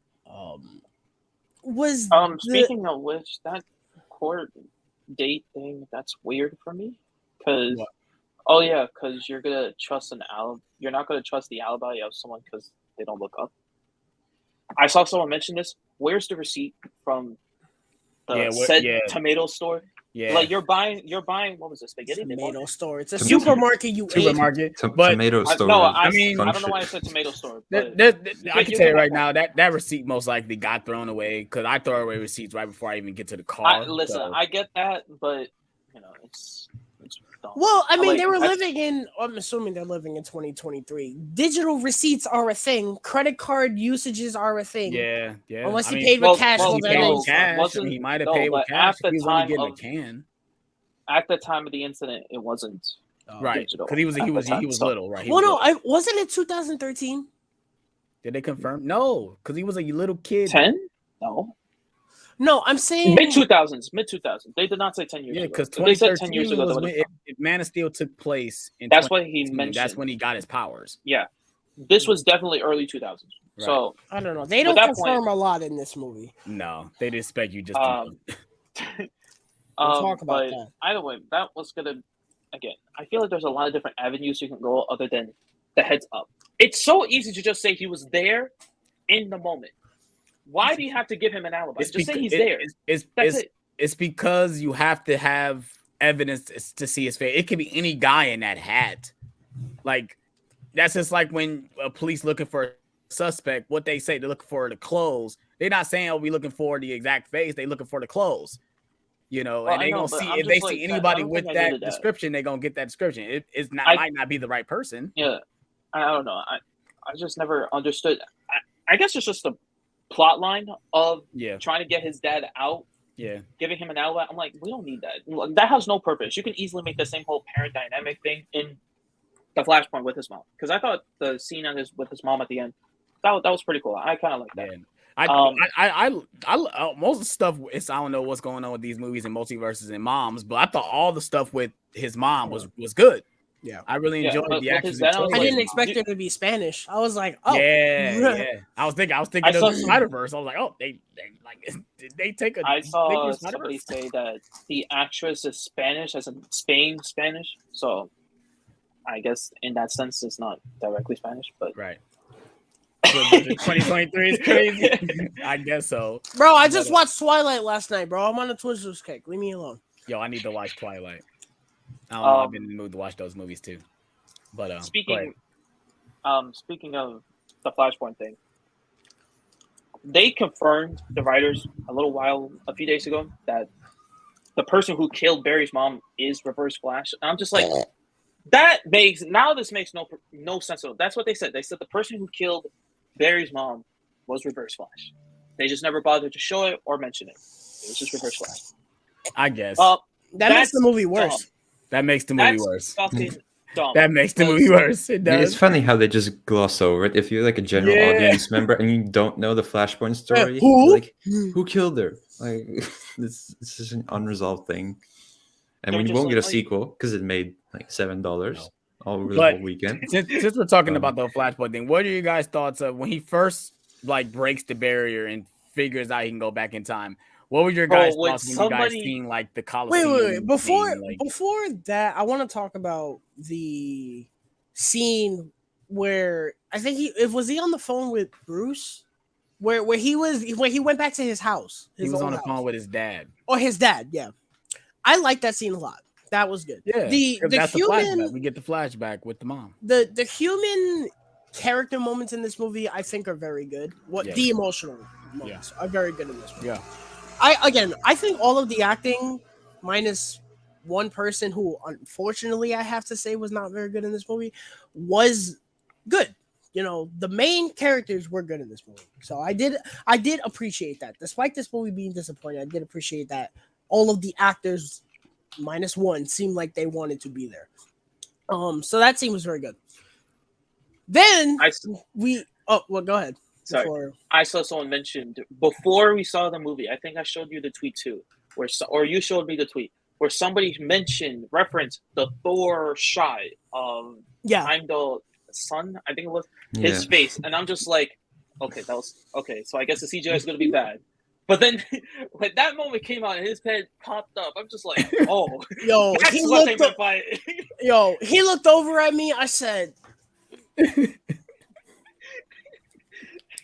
Yeah, it did not look good, and it's funny when that scene happens where he's like running. He's obviously like running in place, and he's making time go back, and it kind of made me mad because you look at Zack Snyder's Justice League, and you get the moment where he's running, and things are forming back when he's running. It's not like a ball, and it's like it's not like a Coliseum. Like that's not what happens. Remind you of Violet from Incredibles. Yeah. listen, even if that's not how it is, I kind of liked it. Yeah, The way that It I was kind a of cool do. it visual. looks bad. It was looks strange bad, when I first but saw it, though. the It was way- No, the no, way the they're showing it- concept is cool. The The visual concept, is yeah, that's what I meant. wow. The weird. concept is Weird, really bro. cool. Seeing like a coliseum and seeing them kind of like just reversing back, and then you can just reverse. Come forward. Yeah. That was. I really like that concept. I think that looked. Let's talk about that. So we're gonna talk about that when we get to the thing that Chrono pissed Ball? me What's off it called? royally in this movie. Talking about the third act. So how are we gonna call this? The Dark Flash. moments. No. I'm talking about the CGI. I don't know what I'm trying to say Amalgamation. here. I guess well, okay, when he's trying to show the moments that are being reversed, like you know, you see Justice League and you see the characters Yeah. or Justice League, whatever. Point, you know what I'm trying to say. When you see that, and you see the way it looks, at first I was like, I get what he's trying to do. He's trying to have it be where it's like, I don't know if you guys remember that. I know Kevin definitely doesn't. Alex, you might. When BVS came out and then they released that. Oh no, it's in Zack Snyder's Justice League. When Jesse Eisenberg is in the mothership and Steppenwolf is showing him the stuff. Yeah. And you see like the images looking weird. Mm-hmm. That was my interpretation of it. I was like, I think that's what he's going for. It just didn't work. It didn't work. I was like, I understand that's why I didn't write it off entirely. I was like, I understand what you're trying to go for. You're trying to be like, oh, it's like, it's different. Yeah. I would have just preferred if you just showed the movies. Just show the movies. Or show images. Like, just show images. It don't have to be like these weird claymation, like CGI looking bodies. Because that's the thing that threw me off, is that you had this whole bunch of, like, even when he does fix it and he goes back, and you just see a whole bunch of the CGI stuff. Like, just show like the actual things happening. Why does it have to be like a weird like orange? Like, for me, I don't agree with that. You're talking about like the fact that it's like clay CG kind of thing and not images of the movie. Because if you show images of the movie, then that Coliseum concept is garbage. You know? No, it's not. I don't think Titans how did do you it just better. show? Titans did I didn't it better. see it in Titans. Yeah, in Titans, Beast Boy spoilers for Titans, if anyone cares. Beast Boy goes through the multiverse, and they showed the DCEU, they showed the Arrowverse, they showed all the DC stuff. Did they show like a Coliseum? No, it was like a smoky type thing. No, it wasn't like that. It was in different little things. It was kind of like Spider-Verse. Again, that just comes back to my point. If they're going to use the Coliseum concept, I think that's the best way they could have gone about it. The CGI doesn't look good, but that's still what they could have gone. Then don't do that. The point, it looks like shit. That's the bottom line. It looks like shit. I would rather have it be where it doesn't look like shit. So. Well, the point is, don't make it to where it looks like shit. I would have. This is even worse in the third act. But as for this, I understand what he was going for. Point is, it looked like shit. Okay. So he gets back in time, and he goes to his mom. They have a nice moment. I liked all this, and we meet Barry too. Well, we skipped the fact that he realized that because Bruce said, don't go back because it's gonna fuck up everything, right? He said, don't interact, don't interfere, because you obviously you think of the Back to the Future effect. Don't mess with anything that fuck up the timeline. And he does it anyway because he remembers, oh, the reason why she died because my dad had to go grab the tomatoes. My dad had to go grab tomatoes. I hated that. Just the very concept of just like, oh yeah, reverse. And now that we know it's Reverse Flash, oh yeah, Reverse Flash couldn't kill his mom at any point. He's just like, oh no. He could have come back another day. Reverse Flash is back another day. Yeah. Reverse Flash is a menace. Reverse Flash is a menace. He ran so fast to the supermarket. He took the tomatoes out the cart. He put them back, and he's in the bushes. And as soon as he left the house, come here. It's crazy the fact that he thought like, oh, if I put another thing of tomatoes, my dad won't have to leave and go back to the store because that concept is he's dumb there. Anyway. Like, and it's like, okay, that makes sense. You know, I wouldn't be interfering because I'm gonna do is putting this thing in the cart. And then now we back where he goes back in time and he sees all the memories and stuff. He sees that, he's shaving himself. And then it's weird because I remember when I first saw the scene where we get the hints of Dark Flash, knocks him out into the timeline. He knocks him out into the timeline. And I was thinking, like, what the fuck? Where the fuck is this going? Where is this going? And then this is when we get, it's going, obviously movie trains and studios put the thing in there. This is a lot of callback for me for Back to the Future, because he's eating it with his mom and dad, and he looks outside and see himself walking towards the house, and he's like, "Oh shit! Oh no! I mean, I gotta go take a shit outside." And he tackles himself, and it's like, oh, like now he's interfering with the timeline. I know the parents couldn't see it unless they looked at the window, but like, really, nobody noticed that. Nobody heard somebody get tackled outside. No, they got soundproof windows. Because he was definitely singing loud enough for them to hear him too. He was kicking garbage cans and making loud noises. So yeah, that was real life. And you kick that garbage can, you probably hear the cat. I'm trying to skip ahead because I'm not trying to go too long.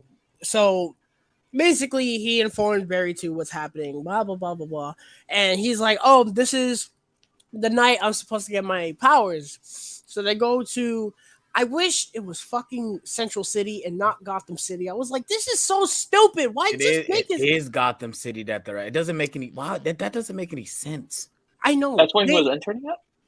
Or that his workplace, technically, right? No, it's Gotham City. It's not Central City. No, I'm saying, like, that's where it is. That's in the movie. That's where he gets his powers. And I was like, why? Just Flash is from Central City. Just have it fucking be Central City, bro. Why is it Gotham City? Because Batman is there? Like, are you serious? Just have it be Central City, bro.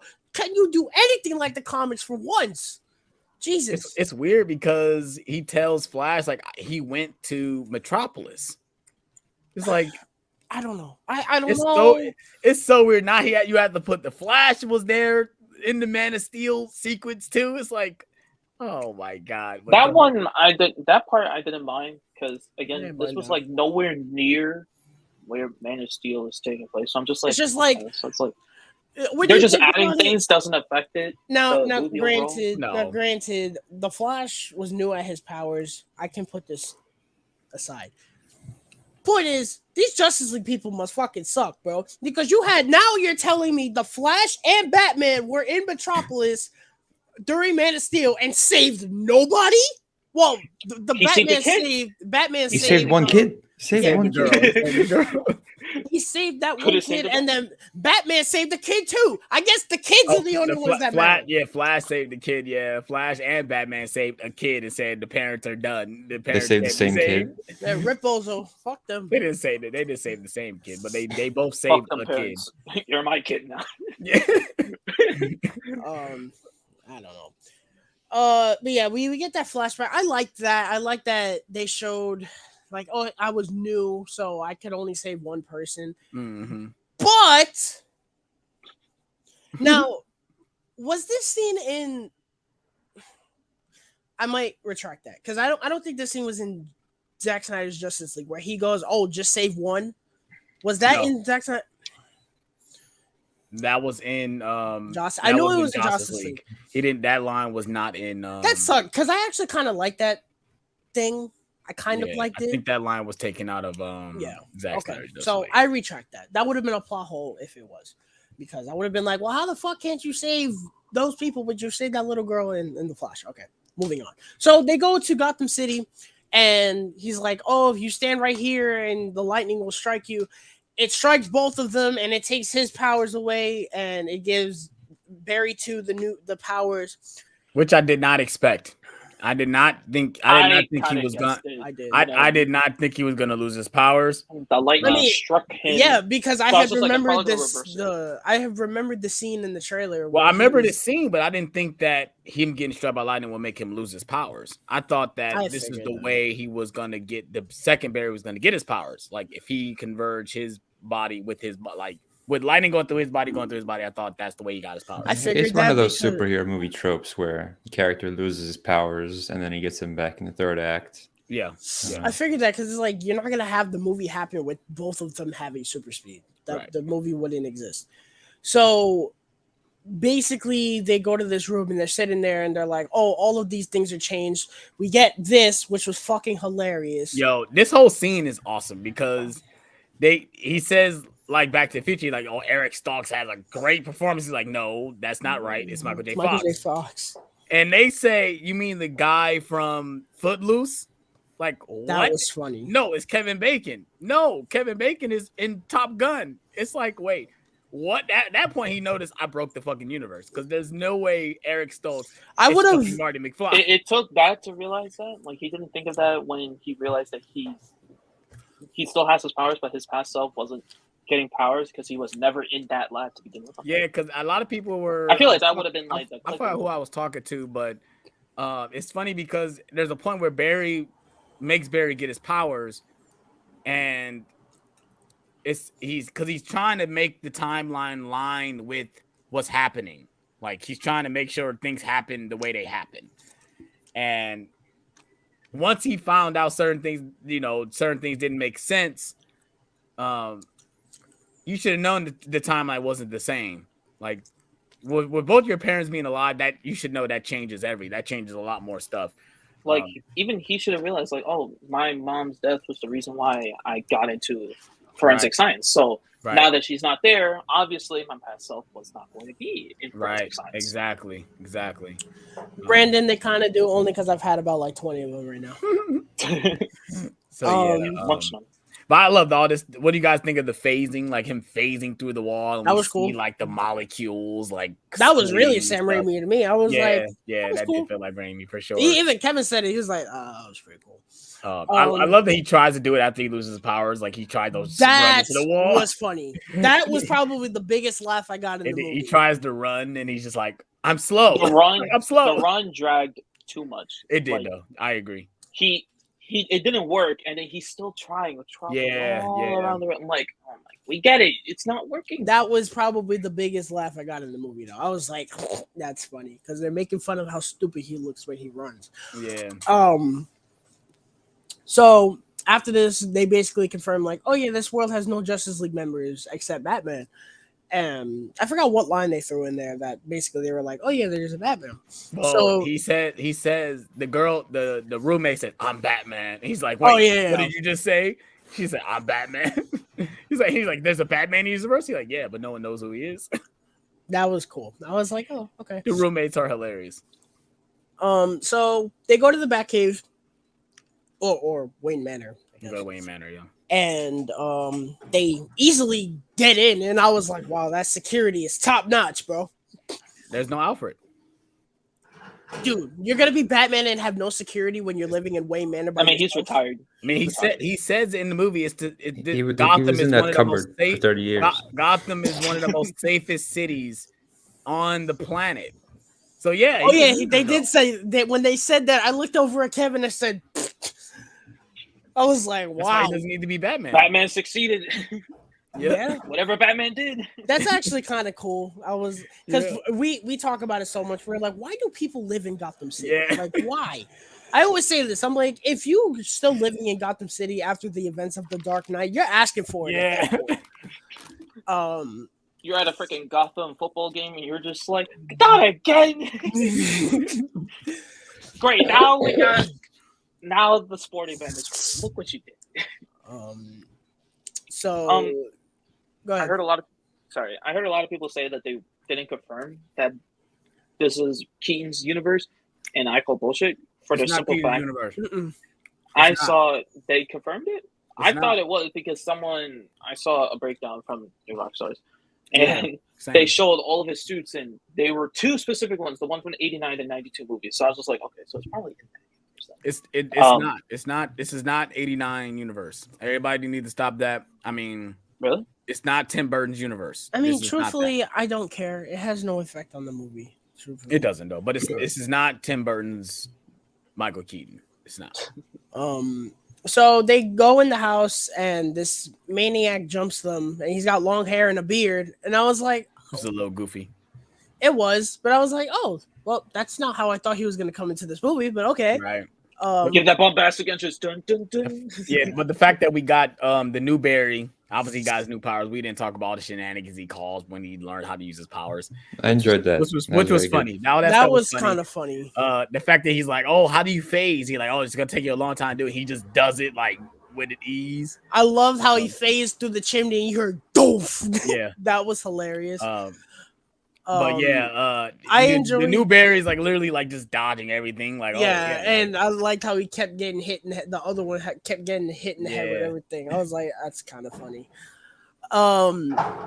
So basically we get an explanation for how time is in this universe.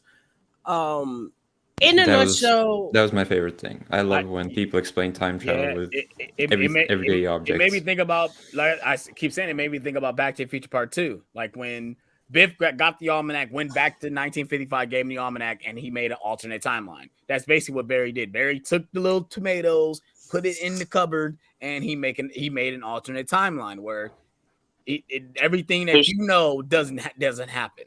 Like I'll be honest, I kind of like this version of it better than the way the Endgame explained it. Because I like the concept. Because I just like it that it's just like, all right, you changed it, but not from then on. Right. You change everything. And I was just like, that makes a lot more sense. Because now I don't got to think about all this other shit. Now I know you go back in time, you fuck some shit up. Yeah. Everything is different. It's the one thing, like people ask, people always ask you the question, if you can go back in time, what would you change? And you have to risk a lot more than just your life. It's not just your life that's affected by one change. It might be affected 10 to 15 other lives that might be affected by something that you might change. So like obviously the one thing we always say is I will go back and play the fucking lottery. I will go back and get the numbers and go back in time and play the lottery. I mean, I would only be going back a day, so how much would I really change? That's probably the only thing I would do. I wouldn't go back 10 years ago and make change something because there who is knows where I would be here, if I changed this movie. Change this movie. Go back to Warner Brothers and be like, do not make the Flash. Or make the CGI better. Yeah. Or treat their actors better. Yeah.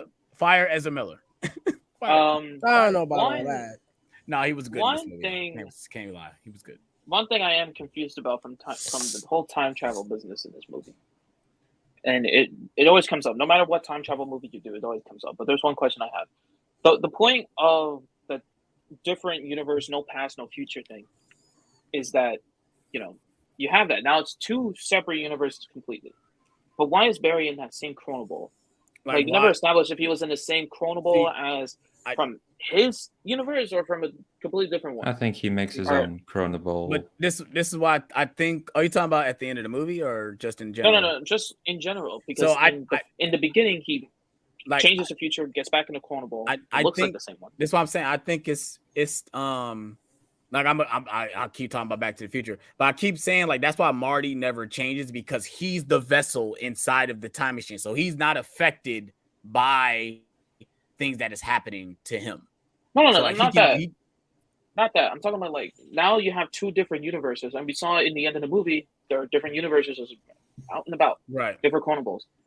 So they never explain like whether or not he just pops in a new chrono ball or he's just back at his old chrono ball. And then so it's like, where did this chrono ball go without a Flash now? There's no Flash running in that chrono ball. So I was just like, that's weird. I don't know. Like I said, unless that one gets erased, unless it gets erased because he the one changed it. He changed it. I thought that would be like an Across the Spider-Verse situation where they're just like, oh yeah, so now there's no Spider-Man, shit is all fucked up. So now you have a chrono ball universe with no Flash running in. I'm just like, yeah, like I said, when you do time travel and multiverse stuff like that, it's gonna be always confusing. It's always gonna be a plot hole, or it's always gonna be something that we gonna look at and be like, oh, they should. Why does this not make sense? Blah blah. When you do a multiverse and time travel for one is always the most thing because like you can probably point out a lot of different plot holes in a lot of different time travel movies where it doesn't make sense, but you just gotta roll with it. It's time travel. It's paradoxes. Who cares? But. Where are we at right now? So after he explains all of that, they say Well, he doesn't want to do it. He's like, oh fuck it, we're gonna use your bat shit anyway. Yeah. We're gonna use your bat So shit. basically, And- they say, "Oh, we're going to Russia." Blah blah blah. So they So go. they find out there's a metahuman in Russia. Yeah. So, well, a lot of things don't make sense in this movie. Yeah. So they go to Russia, and we get probably my favorite action sequence in this movie. First of all, Well, we I love that. Well, we get a conversation between Flash and Batman, what gets Batman to fucking say, okay, fuck it, I'll help you guys. And he said only for this once, I'll help you guys. And it gets an awesome intro, and we hear the fucking score. Oh, I love that they didn't alternate it. I really do. I love that they just left it alone. mm-hmm. When he jumped out of that Batwing, Bruh. And you see the Batwing in the moon, Yes. in the background. I said, oh my God. I had a guy next to me literally going crazy, just like me. I'm like, oh my God, I loved it's so it. beautiful. I loved hearing that Danny Elfman theme, man. Michael Keaton. I want to talk about Michael Keaton first. So, you guys remember way back? It feels like ages ago. The original plan was that after this movie, Michael Keaton was going to be the DCEU Batman, and he was going to be in Batgirl. I was very against that. I thought that was rather awful. Mhm. First of all, I thought Michael Keaton in this movie was rather fantastic. I think he was really, really good in this movie. I enjoyed about everything with him. If I didn't have a problem with anything in this movie, it was what he did. I love pretty much everything. He was amazing in the action, although probably wasn't him, let's be real. But what they did with him was amazing. Yes. And He does have the best scene, and he has the best action sequence in the movie. and he was harmless in this movie, and I really enjoyed seeing him. Maybe that's because I didn't really care to see him in this movie, but when he was there, I was like happy, like really happy. And it kind of makes me wonder how that Batgirl movie would have turned out with him being Batman. Seeing the way they made him in this movie, they made him awesome. And now, I always liked Michael Keaton as Batman. I don't love him, but I do like him. But seeing how they did him in this movie, if we saw this version in Batgirl, I would have taken that shit wholeheartedly. This nigga out here just dogging niggas like and that's what we get into. The first major action sequence after the opening in this movie is awesome. He's now I told Kevin, I was like, I'm convinced that they were like, we didn't have this technology in 89 to make him move the way he does. Right. We gonna take full advantage of that. For This sure. man went full on Batman Arkham on all these people Bruh. and destroyed everyone. I loved it. I was like, this is fucking awesome. I loved it. This was awesome. So the two berries eventually find Supergirl, who conveniently has her outfit there, of course. And eventually they get captured, and they're like, what do we do? And they're like, we try not to die. And then Supergirl takes all these guys out. It looked awful, but the moment was really cool nonetheless. And after this, she's like really weak, so they carry her out. And She need the sun. yeah. And I think this is when they go back to the Batcave, right? And she wakes up and she's like, Brandon, more power to you, bro. I don't know how you got past them Riddler trophies, bro. More power to you. So they introduce each other, blah blah blah, and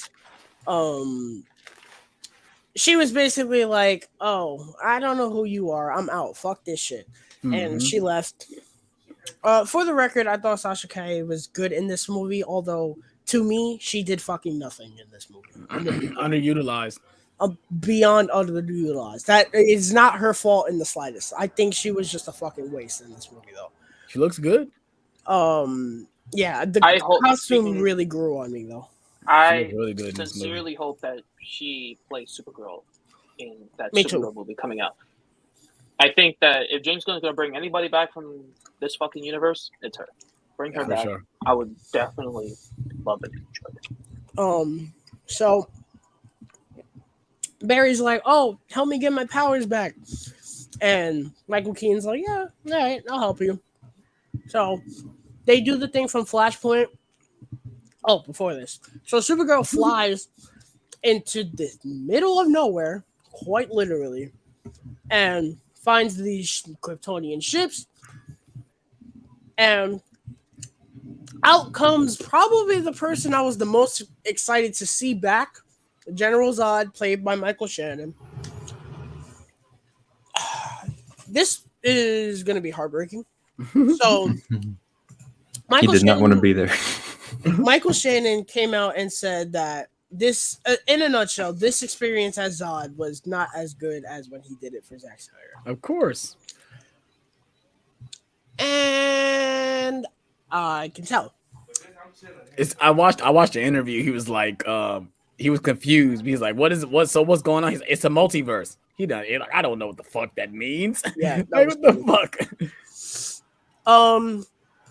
I think him and Harrison Ford would get along just right because Harrison Ford is the other one. I think somebody asked him, "Oh, are you going to turn into Red Hulk?" He's like, "What's a Red Hulk?" And that sounds like something Harrison Ford would say. I was catastrophically disappointed with Zod in this movie. I think he did absolutely nothing. Everything we saw from him was in the trailer, and if you take him out the movie, honestly, not much changes. You could have had everything that still happens in this movie happen one way or another without him being there. You could have had other people do what Zod does in this movie. Nothing changes. It was catastrophically disappointing. What he did in this movie, he did nothing. He barely spoke. I don't know. I killed the baby. The baby did not survive. Truthfully, he was probably like Ben Affleck. I don't even know how much of it he was actually there. Yeah. Disappointing. Absolutely disappointing. This was the first real, like, oh, damn moment of this movie. So, Supergirl sees this and she's like, oh my God, I know who that is. And Zod sees her and she flies away. And well, she saw that they started firing on the humans, like just openly firing on them because they didn't bring a Kryptonian that they were holding, and that's when she was like, "Oh yeah, I'm not rolling with that because that's not what we do." So she goes back and she's like, "Oh, I hope you guys fight Zod." And I like the fact that she is basically the aid in Barry getting his speed back. That was pretty cool. So we get a montage of Barry 2 making his god awful. Yo, his costume is so horrendous. God awful. I think that's the point. It's funny because they make fun of it because when it's actually not the Batman 89 because he turns his head and the mask like moves. It's like, yeah, you pick the one that the head don't move. Like you pick that one. Like I understand it's supposed to look bad, and a bad suit can look good. Point made the homecoming suit, the homemade pajama suit. I like that suit. Again, it is a bad suit, but it's supposed to look bad. Right. Or the Tobey Maguire wrestler Spider-Man suit. That's another suit. It's like, yeah, that's stupid, but it's supposed to look stupid. This, no, it looked fucking awful. It just looked downright awful. I'm sorry. It's his first suit, man. So, first and only. So, they're like, all right, you want to get nuts? Let's get nuts. Which I liked. I was like, okay. Want to get nuts? Let's get nuts. So basically they get in the Batwing and we're going to our deserted land third act. I am still liking the movie, by the way. I was like, this is insanely fucking overhyped, but I was like, well, okay, this is cool. I was at like a 3.5 here. I was like, okay, this is cool. So we get our big third act, and everyone's just going for each other. And the other Barry's like, "Oh, I don't really know how to use my powers." Blah blah blah blah. He was like, "Oh, let's just team up together." This was probably the highlight of the third act for me. I was like, "This is cool." All this was dope. And they essentially run in the opposite directions to team up, and we get the best shot in the whole movie where they go back to back and they blow off of each other. Yeah, that was awesome. Their boots connect and they just go like straight speed, and they're like in the middle of that, they're like hitting the people like as they're flying in the air. Like reminding me of all this was dope. Reminding me of Lego Avengers when you use Quicksilver and you go do do do do do do. Yeah, that's what it reminded me of. Supergirl fights Zod. This was the next fights. Right. First of all, we didn't even see the fight, and second of all, she was kicking his ass. She was. This was astronomically disappointing. I don't know how you watch this and compare it to Man of Steel, where we got probably the best fight in the DCEU in that scene, minus the Batman warehouse sequence, and say, it's okay. No, that shit was fucking embarrassing. It was just dull, lame, lifeless. I was like, again, all of this was in the trailer. You did nothing. Mm-hmm. Nothing surprised me. When she gets him up on that wall and she's like doing something with his wrist, I was like, she's gonna get stabbed in 3, 2, 1, bang, and she gets stabbed. I was like, of course. It kind of threw me off when I first saw it because I didn't see that coming, that she was gonna die. Like she literally dies. I thought it was like she gonna get stabbed and she gonna get back up. Like, okay, she's like, I'm okay, like I'm gonna heal, but no, she dies. I did not expect that. And obviously he uses the fucking machine and gets her blood, which that was the whole point.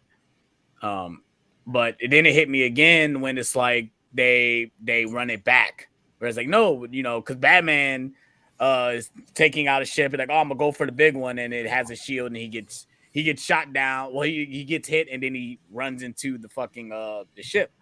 And they're like, oh, they both died. Oh no, we can run it back and save them. So when they run it back and go ahead. Oh, Brandon, my PSN is exactly this: Mind of a Nerd. If it doesn't work, let me know. But like when they run it back and they still end up dying, I was like, oh, this is inevitable. This is inevitable. They can't change this scenario. They can't. Because we obviously, when they go back and Barry tries to do it by himself, he can't stop Zod from killing her. And which I did like that. I did like that aspect where he's like, oh, we can't change this. This is the I was fine with that. Situation. We'll talk about that. I like that. He says this world dies. This world is done. Yeah. So go ahead. Sorry, let me go on.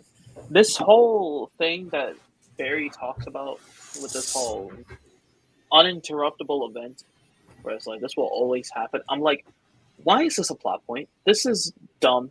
Well, that's a time travel. Nothing. It's a canon. Yeah, I know that, but it's just like at no point. It's canon. Is it canon? Is it a Nexus event? Is it an absolute point? Which one is it? The problem is that they never made it a point before the movie, and they did. From what I remember, they did. Ben Affleck says it. He goes these, Bruce Wayne, and it's the best line. And Michael Keaton says it too, right?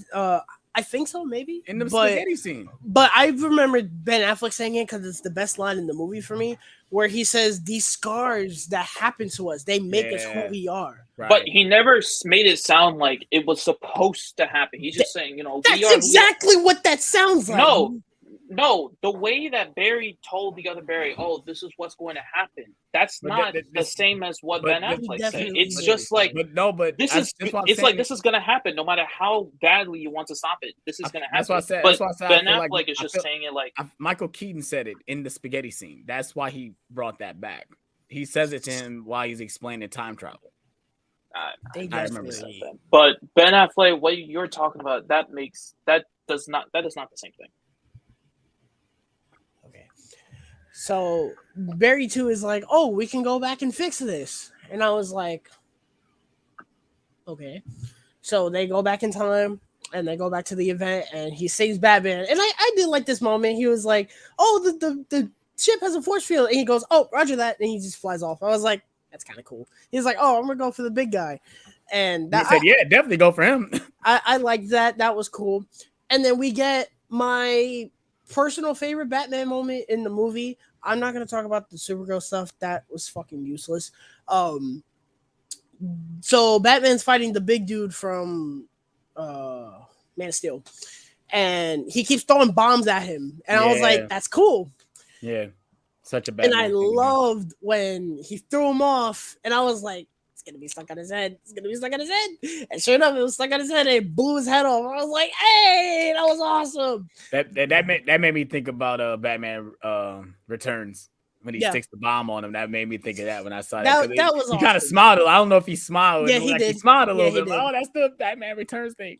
That was awesome. When that happened, I was like, all right, Keaton, I see you, Keaton. All right, that was good. And then he dies from his wounds. I liked this. Again, everything with Batman, I liked. I liked the line, though. Because he says the same line that Ben Affleck says earlier. It's like, not today, you know. You did bring back, but not today. You know? I really, really liked Michael Keaton. The more I have thought about the Michael Keaton stuff in this movie, the more I've actually liked it. I was like, I really like it. Every time I watch this movie, I will look forward to seeing the Michael Keaton stuff. If anything, the Michael Keaton stuff in this movie will raise my score for this movie if that ever happens. Yeah. So basically, they're like, oh, Barry 2 is like, oh, let's just go fix it. And I was like, okay, I think I can see what's going to happen. I was liking all of this, by the way. I was like, okay. So they're running, and they keep seeing the same thing happen again. And I was like, okay, you know, you're trying to prove, oh yeah, this has to happen. That way, you know, things can move on. I like this. Okay. And Barry 2 he's losing his fucking mind. And he's getting all these like scars and shit or whatever. Yeah. And I think that was like a metaphor. Like he keeps getting all the scars, and it's like, oh, the scars that you know, it probably is, probably isn't. I don't know. And the scars is making him who he is. Yeah. And right about here is where this movie went. Was it when Dark Flash walked through the screen? Well, not really, but so Dark Flash shows up. And they reveal it to be... Now, you guys are going to have to help me with this part because I truthfully don't remember a lot of this. I remember that it was older Barry. It was the Barry that it was Barry 2. In that universe. It was Barry 2 had time traveled Barry 2. so much to the point where he basically aged that much. And which was so unpredictable, right? You guys didn't predict that, did you? No, I didn't think it was. I didn't when I first saw it. Like I said, when he shows up in the beginning, I didn't understand what the hell was going on. I didn't know that was Dark Flash. I just like, oh, this somebody new that they're creating to be this is going to be the antagonist at the end of the movie. I don't know. I thought, that's the other Barry. No, I didn't think it was the other Barry until I seen him get the first thing, like his first like claw, like little thing that he uses, and that's when it hit me. I said, oh, that's going to be him. And then he shows up and he says, that's. You know, you created me. I said, oh yeah, it's Barry. You know what I thought of to myself? I thought he looked like, who was that villain from season 3? Savitar. He looked like Savitar, so I was thinking to myself, is that a Barry? Like either our main Barry or the other Barry. I was like, that reminds me of it. I don't know. To some extent. So basically what happens is again, you guys can correct me if I'm wrong. I don't really remember. Basically, what he was trying to show them was like the universe is going to implode on himself if they keep doing this, right? Yeah, that's what happened. Yeah, that's exactly what happens because all the different universes show up, and that's when we get all the different Superman. We get Christopher Reeves. We get Nicolas Cage. We get like a very older Superman. It's weird because we seeing Barry is like running in a lot of these too. As well, like he's running in like in these like walls, whatever. This.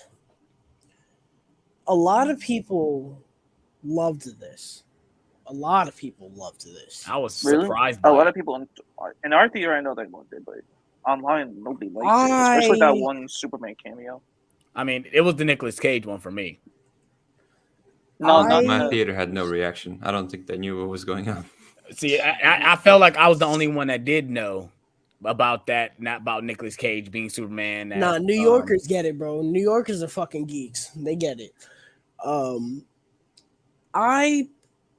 This was the moment where I checked out of the movie. Legitimately. This entire sequence to me was fucking awful. It the was fact that we only get Supermans doesn't make any sense. It was just awful. We didn't get a whole bunch of people were That's saying what should have happened. people were saying this was a celebration of DC. I was like, No, it's not. it's like, I guess, but what the this goes back to what I said earlier. Now, Kevin was kind of right about the Coliseum thing. I can understand that. Why could, other than Nicolas Cage, because obviously that did not happen in real life, although there's another point that I will make in a second. Why? And I mean, why was all of this so CGI? Why? You had footage of 98% of these people. The only one that should have been CGI and makes sense, or two that makes sense, Nicolas Cage and the Christopher Reeve and I feel bad that I don't know her name, but the Supergirl actress. Helen Slater is her name. That's the only one that kind of makes sense. Why could you not just show the footage from what you were showing? Why did you have to do this? This came off so fucking disgusting and just outrageous. It was so ridiculous. It was ridiculous. And on top of that, before I get into my second point that everyone said, and I don't think anyone's going to disagree with me on that second point, why couldn't you just get Nicolas Cage for this? Are you telling me you couldn't afford Nicolas Cage for one day? They couldn't. That wasn't him. I thought it was CGI. It wasn't him. No, I knew it was CGI, but I just thought in some capacity they had. No, everything was CGI. Everything. There was not a single soul in that sequence. And this brings me to my next point that everyone said, but I'm going to reiterate it anyway because it is factual information. Tyler's doing the Macarena over here. How the fuck do you have Grant Gustin living and breathing and you don't have him in this movie? How? This man, listen, The Flash got awful, the show. It got awful, believe me.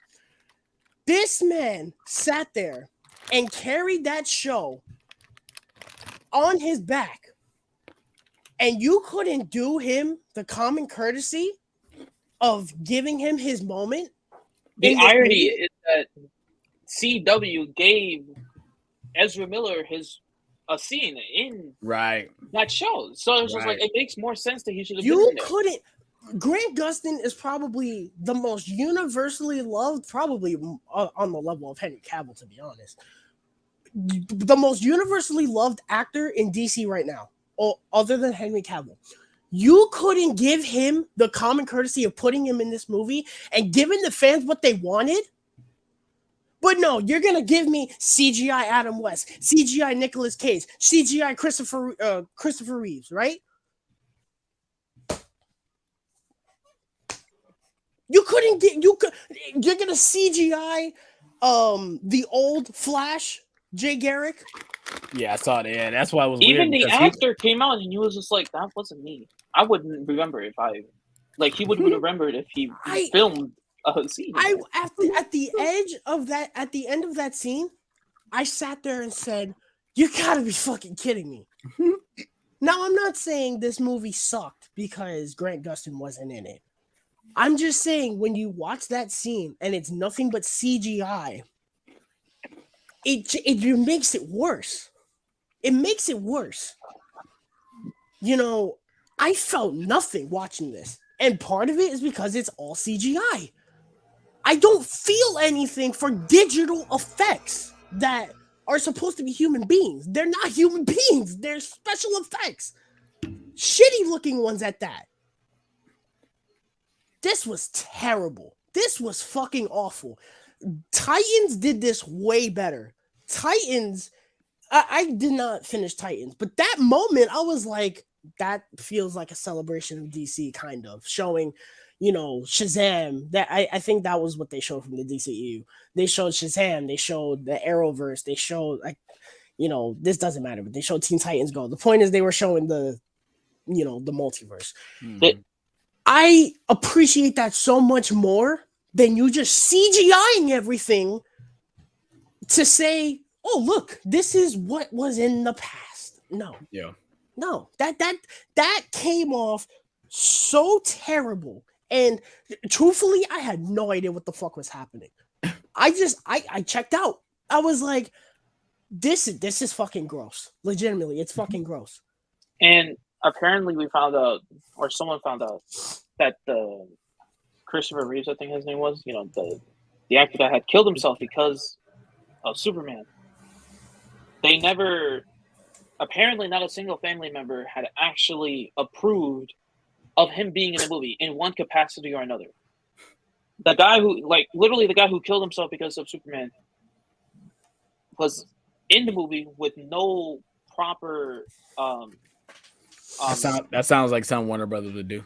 I felt like that was, learning about that was just awful. But one thing that made it worse, and Alex mentioned it, why couldn't you just show the flashes? Yeah, it's weird that we got a lot of Supermans. Why we get Supermans? I know Flash didn't have a lot of actors, to my knowledge, or live action ones. But you could have shown them, And to your CGI point, I agree with that. Again, if you're going to zoom into their universes and show us that, then show us scenes from their respective shows or movies. If you're going to show it the universe, then show it properly. If you're going to show the CGI Chrono Ball, then yeah, that's one thing. But just if you're going to show inside the universe, show inside the universe. Don't give us CGI shit. The only one of these moments that I kind of nudged at was the Nicolas Cage one. I was like, because cool. that never happened. But it's funny because I want to hear Kevin Smith's thoughts on that. He probably loved it. Yeah, that's why I want to hear him. I want to see an interview with him seeing that for the first time. But this moment when this happened, it killed the movie for me. And this wasn't even the worst. This wasn't even where it got worse for me. The last shot of this movie was even worse. But actually, no, I think this is worse. But the ending was still. This is definitely worse. So let's, because I want to talk more about the ending too. Also, Spider-Verse did that astronomically better. At Spider-Verse, because in Spider-Verse the cameos are the least interesting part of the movie. But when they showed the cameos, they showed the in movie. Their proper universe moments. They showed Andrew Garfield getting upset over Countess Stevie. That is how you do that. They showed the live action version. They showed that universe. Hell, they even showed the Amazing Spider-Man video game. I mean, it's funny. I just saw that when I went to the exchange, they were selling the Amazing Spider-Man 2. I guess that game is really out of print. They're selling it for $100. I'm like, $100 for this fucking game? Get the fuck out of here. But bro, a movie that if this movie did anything, it proved that Spider-Verse is going to be the best comic book movie of the year. Yes. And nothing will. Was that in contention? Was that really nominated for Best Picture? And it's definitely going to win Best Animated. It's going to win Best Animated. But it better be nominated for Best Picture. I mean, can it be nominated for Best Picture and Animated? Yes. It can? I didn't know that. For any award.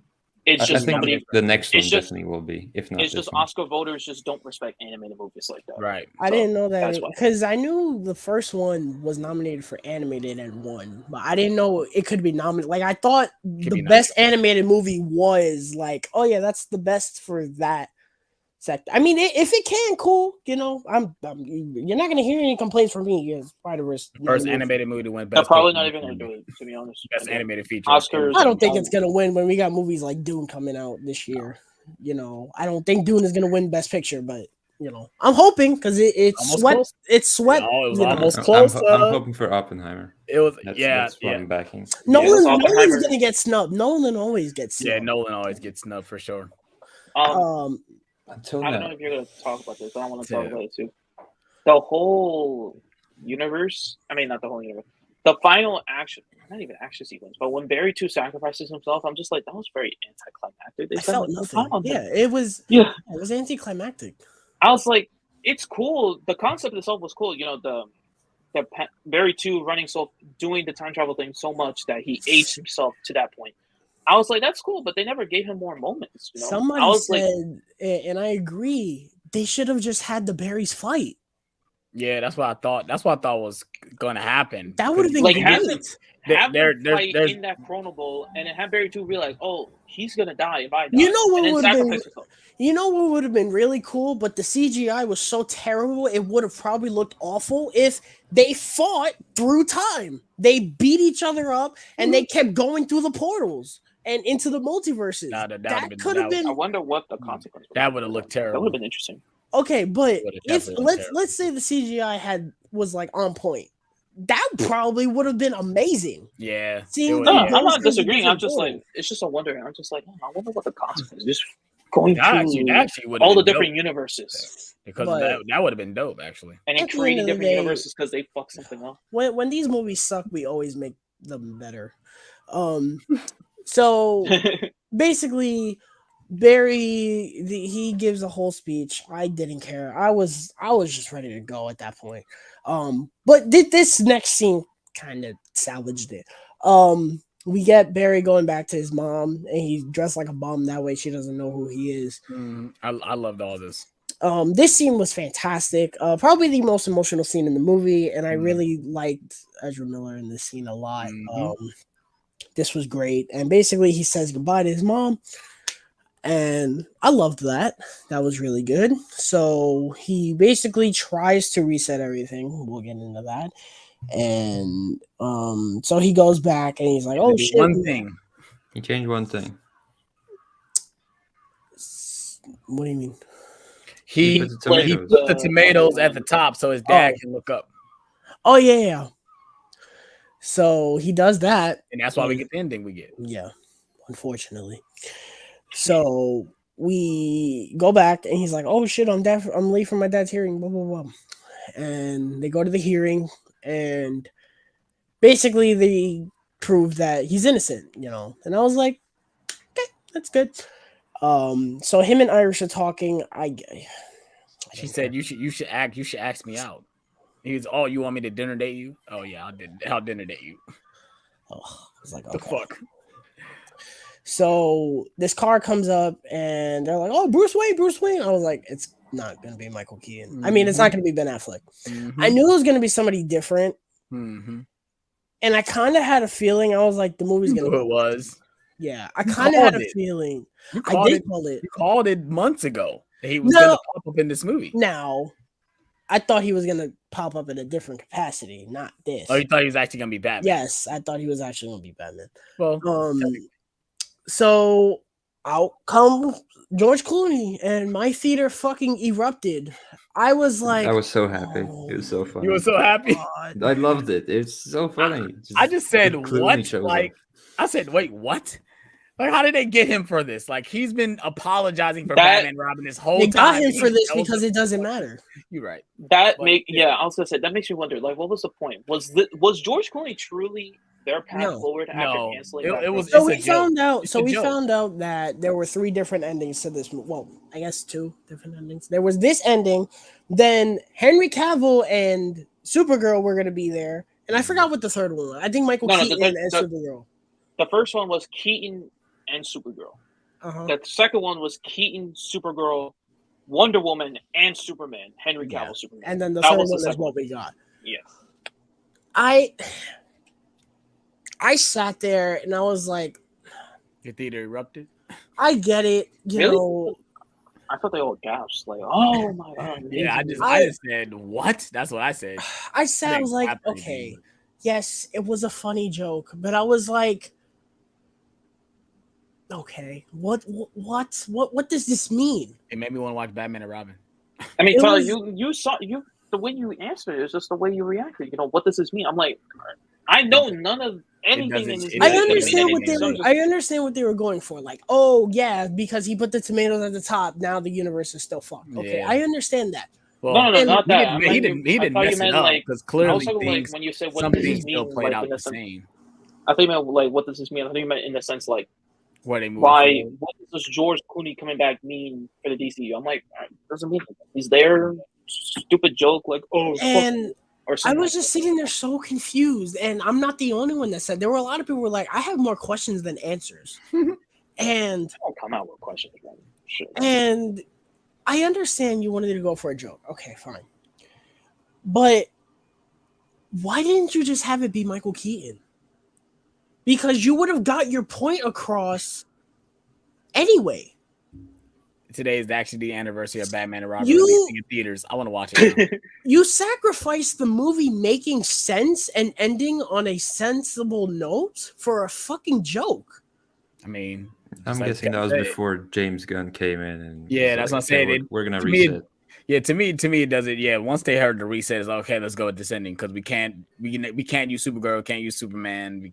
Obviously, we're not bringing back Michael Keaton, so let's just go with this ending because it doesn't go anywhere. Like, it doesn't go anywhere. And like I said, at this point, like you said, this is like one of the last movies for this DCEU. It doesn't After matter. this is Aquaman, and what the fuck is that going to do? That's still not going to do anything.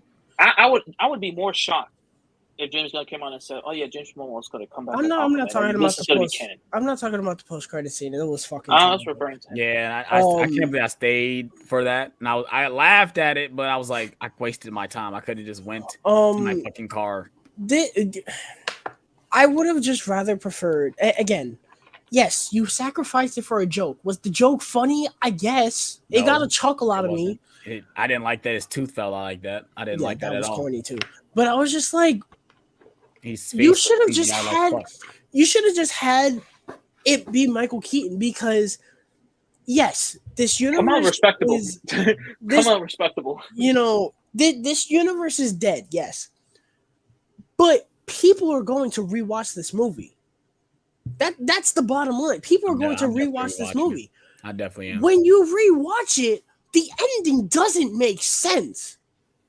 At the end of the to me day, it does because it does. I know it's not going to lead me to anything. It makes sense by not making sense. Who cares? This universe is as dead. a film, Thing that makes sense is that nothing makes sense. It's a multiverse. You know, as a film, the ending makes no sense. Yeah. You can tell me, oh, well, the world is fucked.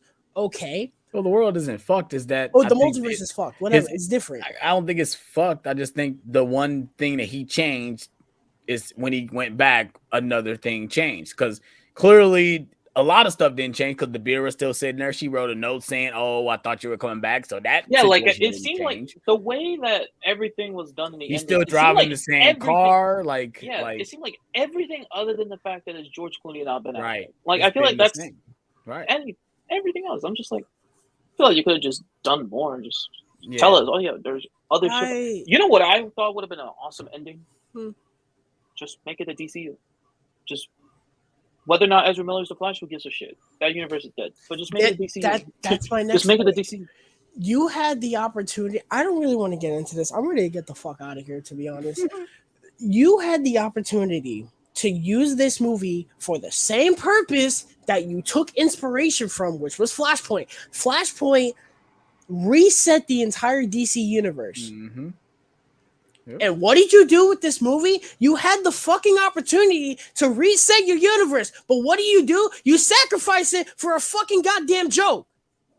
Didn't James Gunn say that was the point of the Flash? He was just like, he's like, this completely resets this the universe. No, he wasn't, Frank. He wasn't. No, he wasn't. You sacrificed it for a goddamn joke. And that is all this movie is to me. A fucking joke. It's a joke. It is a fucking joke. When this movie ended, I just felt fucking empty inside.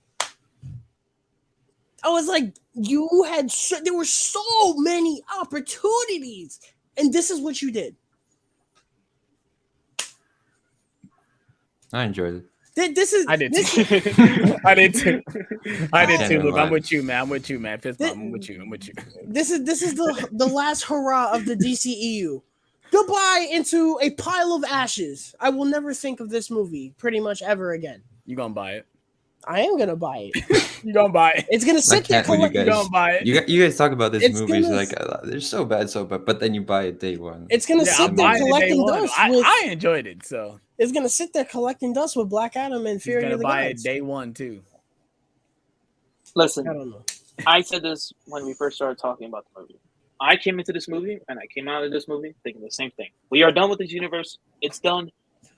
We will likely never think about this movie That's the by only the time positive. that Blue Beetle comes out. We will never think about this movie by the time a new Legacy comes out.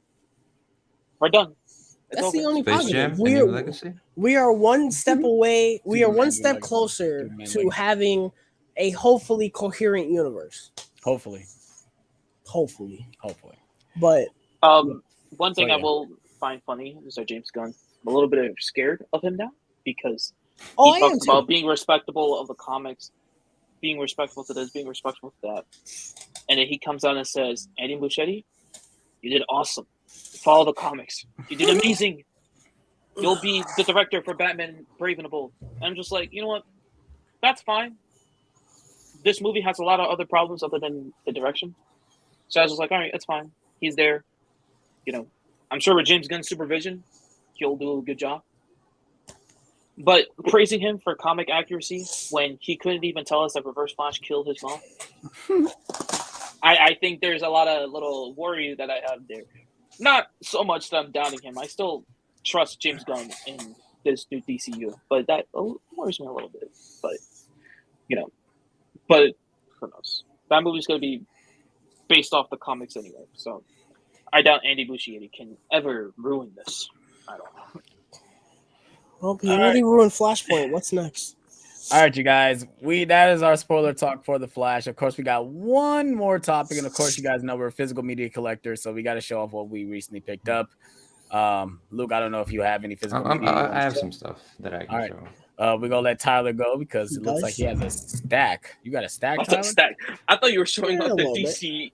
I thought you were doing a DCU So, ranking. I was like, So I'm gonna do. Normally, I do Blu-rays and then 4Ks. I'm gonna do this a little differently because I got two trilogies of movies and they kind of mixed formats. But the singular Blu-ray that I got, which was Pitch Perfect 2, this was like $4, and I really like the slipcover. How it's like, I don't know if you guys can tell, it's like glitter. Yeah, It's pretty cool. I saw this movie once and I kind of liked it. And I just watched the first one again and I love that movie. So see how the sequel holds up. This was the first trilogy I got. I got the first 3 Pirates of the Caribbean movies with slipcovers. These were each $4 a piece. This slip I don't really care for. I love this movie. This is a 5 out of 5 for me. I love this movie. I have not successfully sat through these yet, but I will soon. Desmond Chess is the best one. I love these slipcovers. Thank you, Alex. Thank you. It's a factual opinion. Dead Man's Chest is fucking awesome. Then I got the Divergent trilogy. So I got the first Divergent and Insurgent. They were factory sealed, which I was happy about, and I got this awesome lenticular slip for Insurgent. They had like 3 different lenticular slips, so I had options. And then I got in Allegiant because they was there with a slip on 4K. I remember seeing that movie. Insanely expensive, but yeah, now I have all the Divergent movies. Yay! I really like the first one a lot. 4Ks, I of course bought Avatar: The Way of Water. I really like this movie.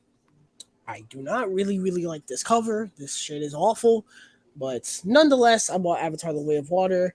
I really dug this movie when I saw it. I didn't love it. I didn't think it was a masterpiece like everyone thought. I didn't, paint myself blue after seeing this movie, but I really like this movie a lot, and I'm looking forward to seeing it again. Next thing I got was Jurassic World. This was Fallen Kingdom. This was $7, and I've actually wanted this on 4K because this is one of my favorite looking Jurassic Park movies in the franchise, and I've actually kind of come around to Fallen Kingdom. I don't think it's terrible. And the last thing I got was Overlord. This was $10 on 4K. I love this slipcover. This is one of my favorite movie posters ever. Not one of my favorite movies, one of my favorite movie posters ever, because this is a really creative poster. I like this a lot. It's blood spatters and they're the parachutes of the soldiers. That's pretty cool. I saw this movie once and I fucking loved it. I thought it was awesome, but I'm excited to see it again. But yeah, that is everything that I purchased. All right. Luke, you said you got some stuff?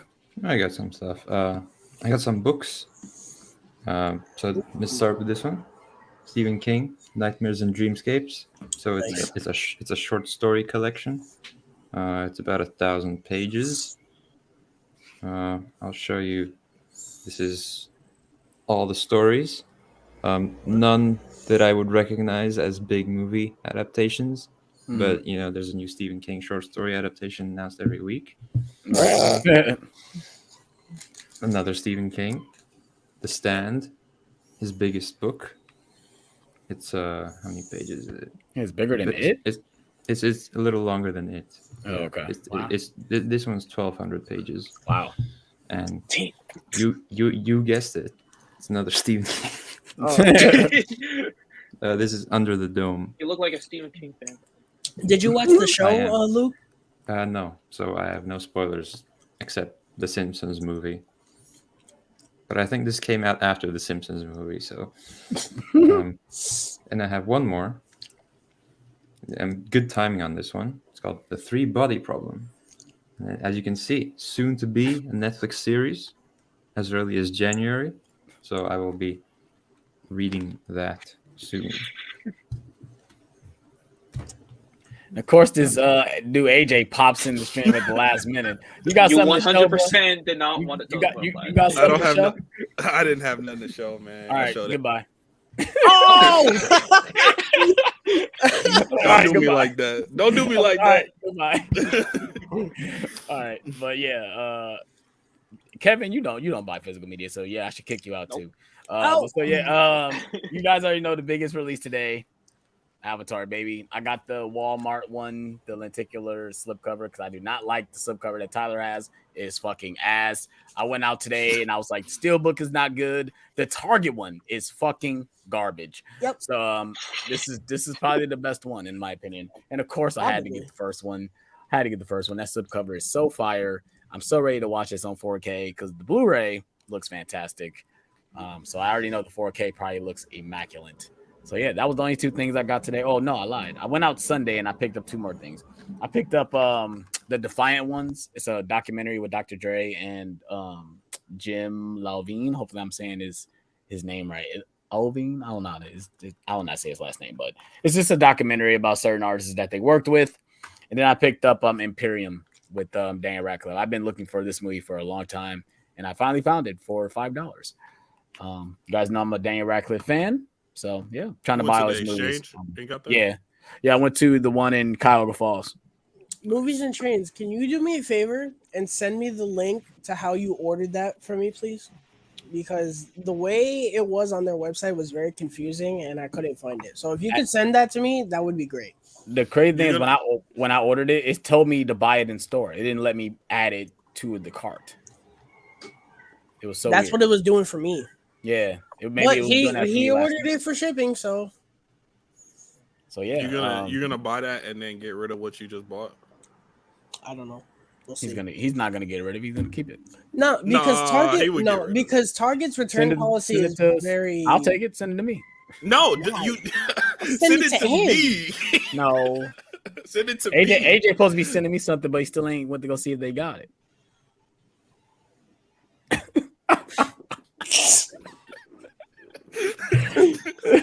It's funny because you watch my video. You must not have watched my video. No, I didn't see it yet. I saw that version in Walmart. How much? It was like $30-something. Oh, like, yeah. No, I'm not paying that. Not paying that. What? You were talking about the Avatar Way of Water thing, right? Yeah, the lenticular. Yeah, for Walmart, right? Yeah. Mm-hmm. Yeah, I just went on the website. It's giving me the option to ship it. I put it in my cart, so just maybe it just wasn't available this morning. It was yesterday. Maybe it was because it was yesterday because it wouldn't let me do it either. It was telling me to buy in store, But maybe No. since it just released, maybe they allow. Maybe it's like official. I didn't even see how many copies they had in my store. I need to watch my video again because I didn't see how many copies they had. But I was very happy to actually see it actually put out. So yeah. Thank you, Movies and Trains. Quick announcement before we get the fuck out of here. It's fucking late. Yep. 2 announcements. 1, Saturday evening, we will be back in this venue talking about Secret Invasion episode numero uno, which I'm very excited for.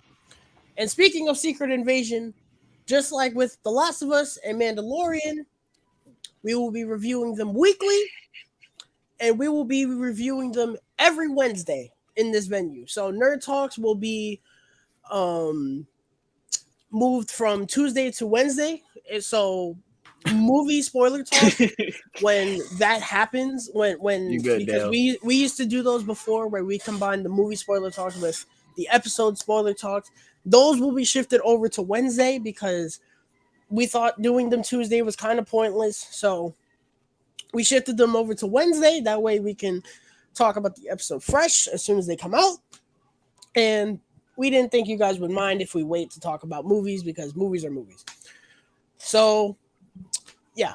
So look forward to weekly reviews of Secret Invasion, which Kevin. You don't like to own the movies you love? Seems like monkey behavior. But yeah. Hope you guys enjoyed this. This is a fun one. I have one singular 4K steelbook. Oh. And what is that? That's Hacksaw Ridge because I fucking love that movie. And that's it. That's solid. It. And I have a bunch of Blu-ray that. I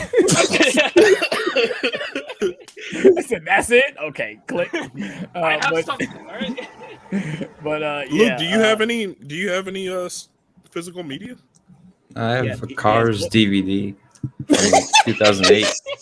He has books. I can't be surprised though. That's his favorite movie of all time. I know. I know he has books. He's a reader. I don't think we have Blu-rays here, in general. I've never seen one How do in a you live while. in a country with no physical media, bro? We're like They the got DVDs. piracy capital of Europe. They got That's our- DVDs. But yeah, hope you guys enjoyed this stream. I had a fun one. This was a fun one. If you guys are new to the channel, please hit that like button. Please subscribe for more. Everyone's links will be in the description below. So check everybody out. Their Instagrams, YouTubes, their blogs, whatever they do on their social media platforms will be in the description below.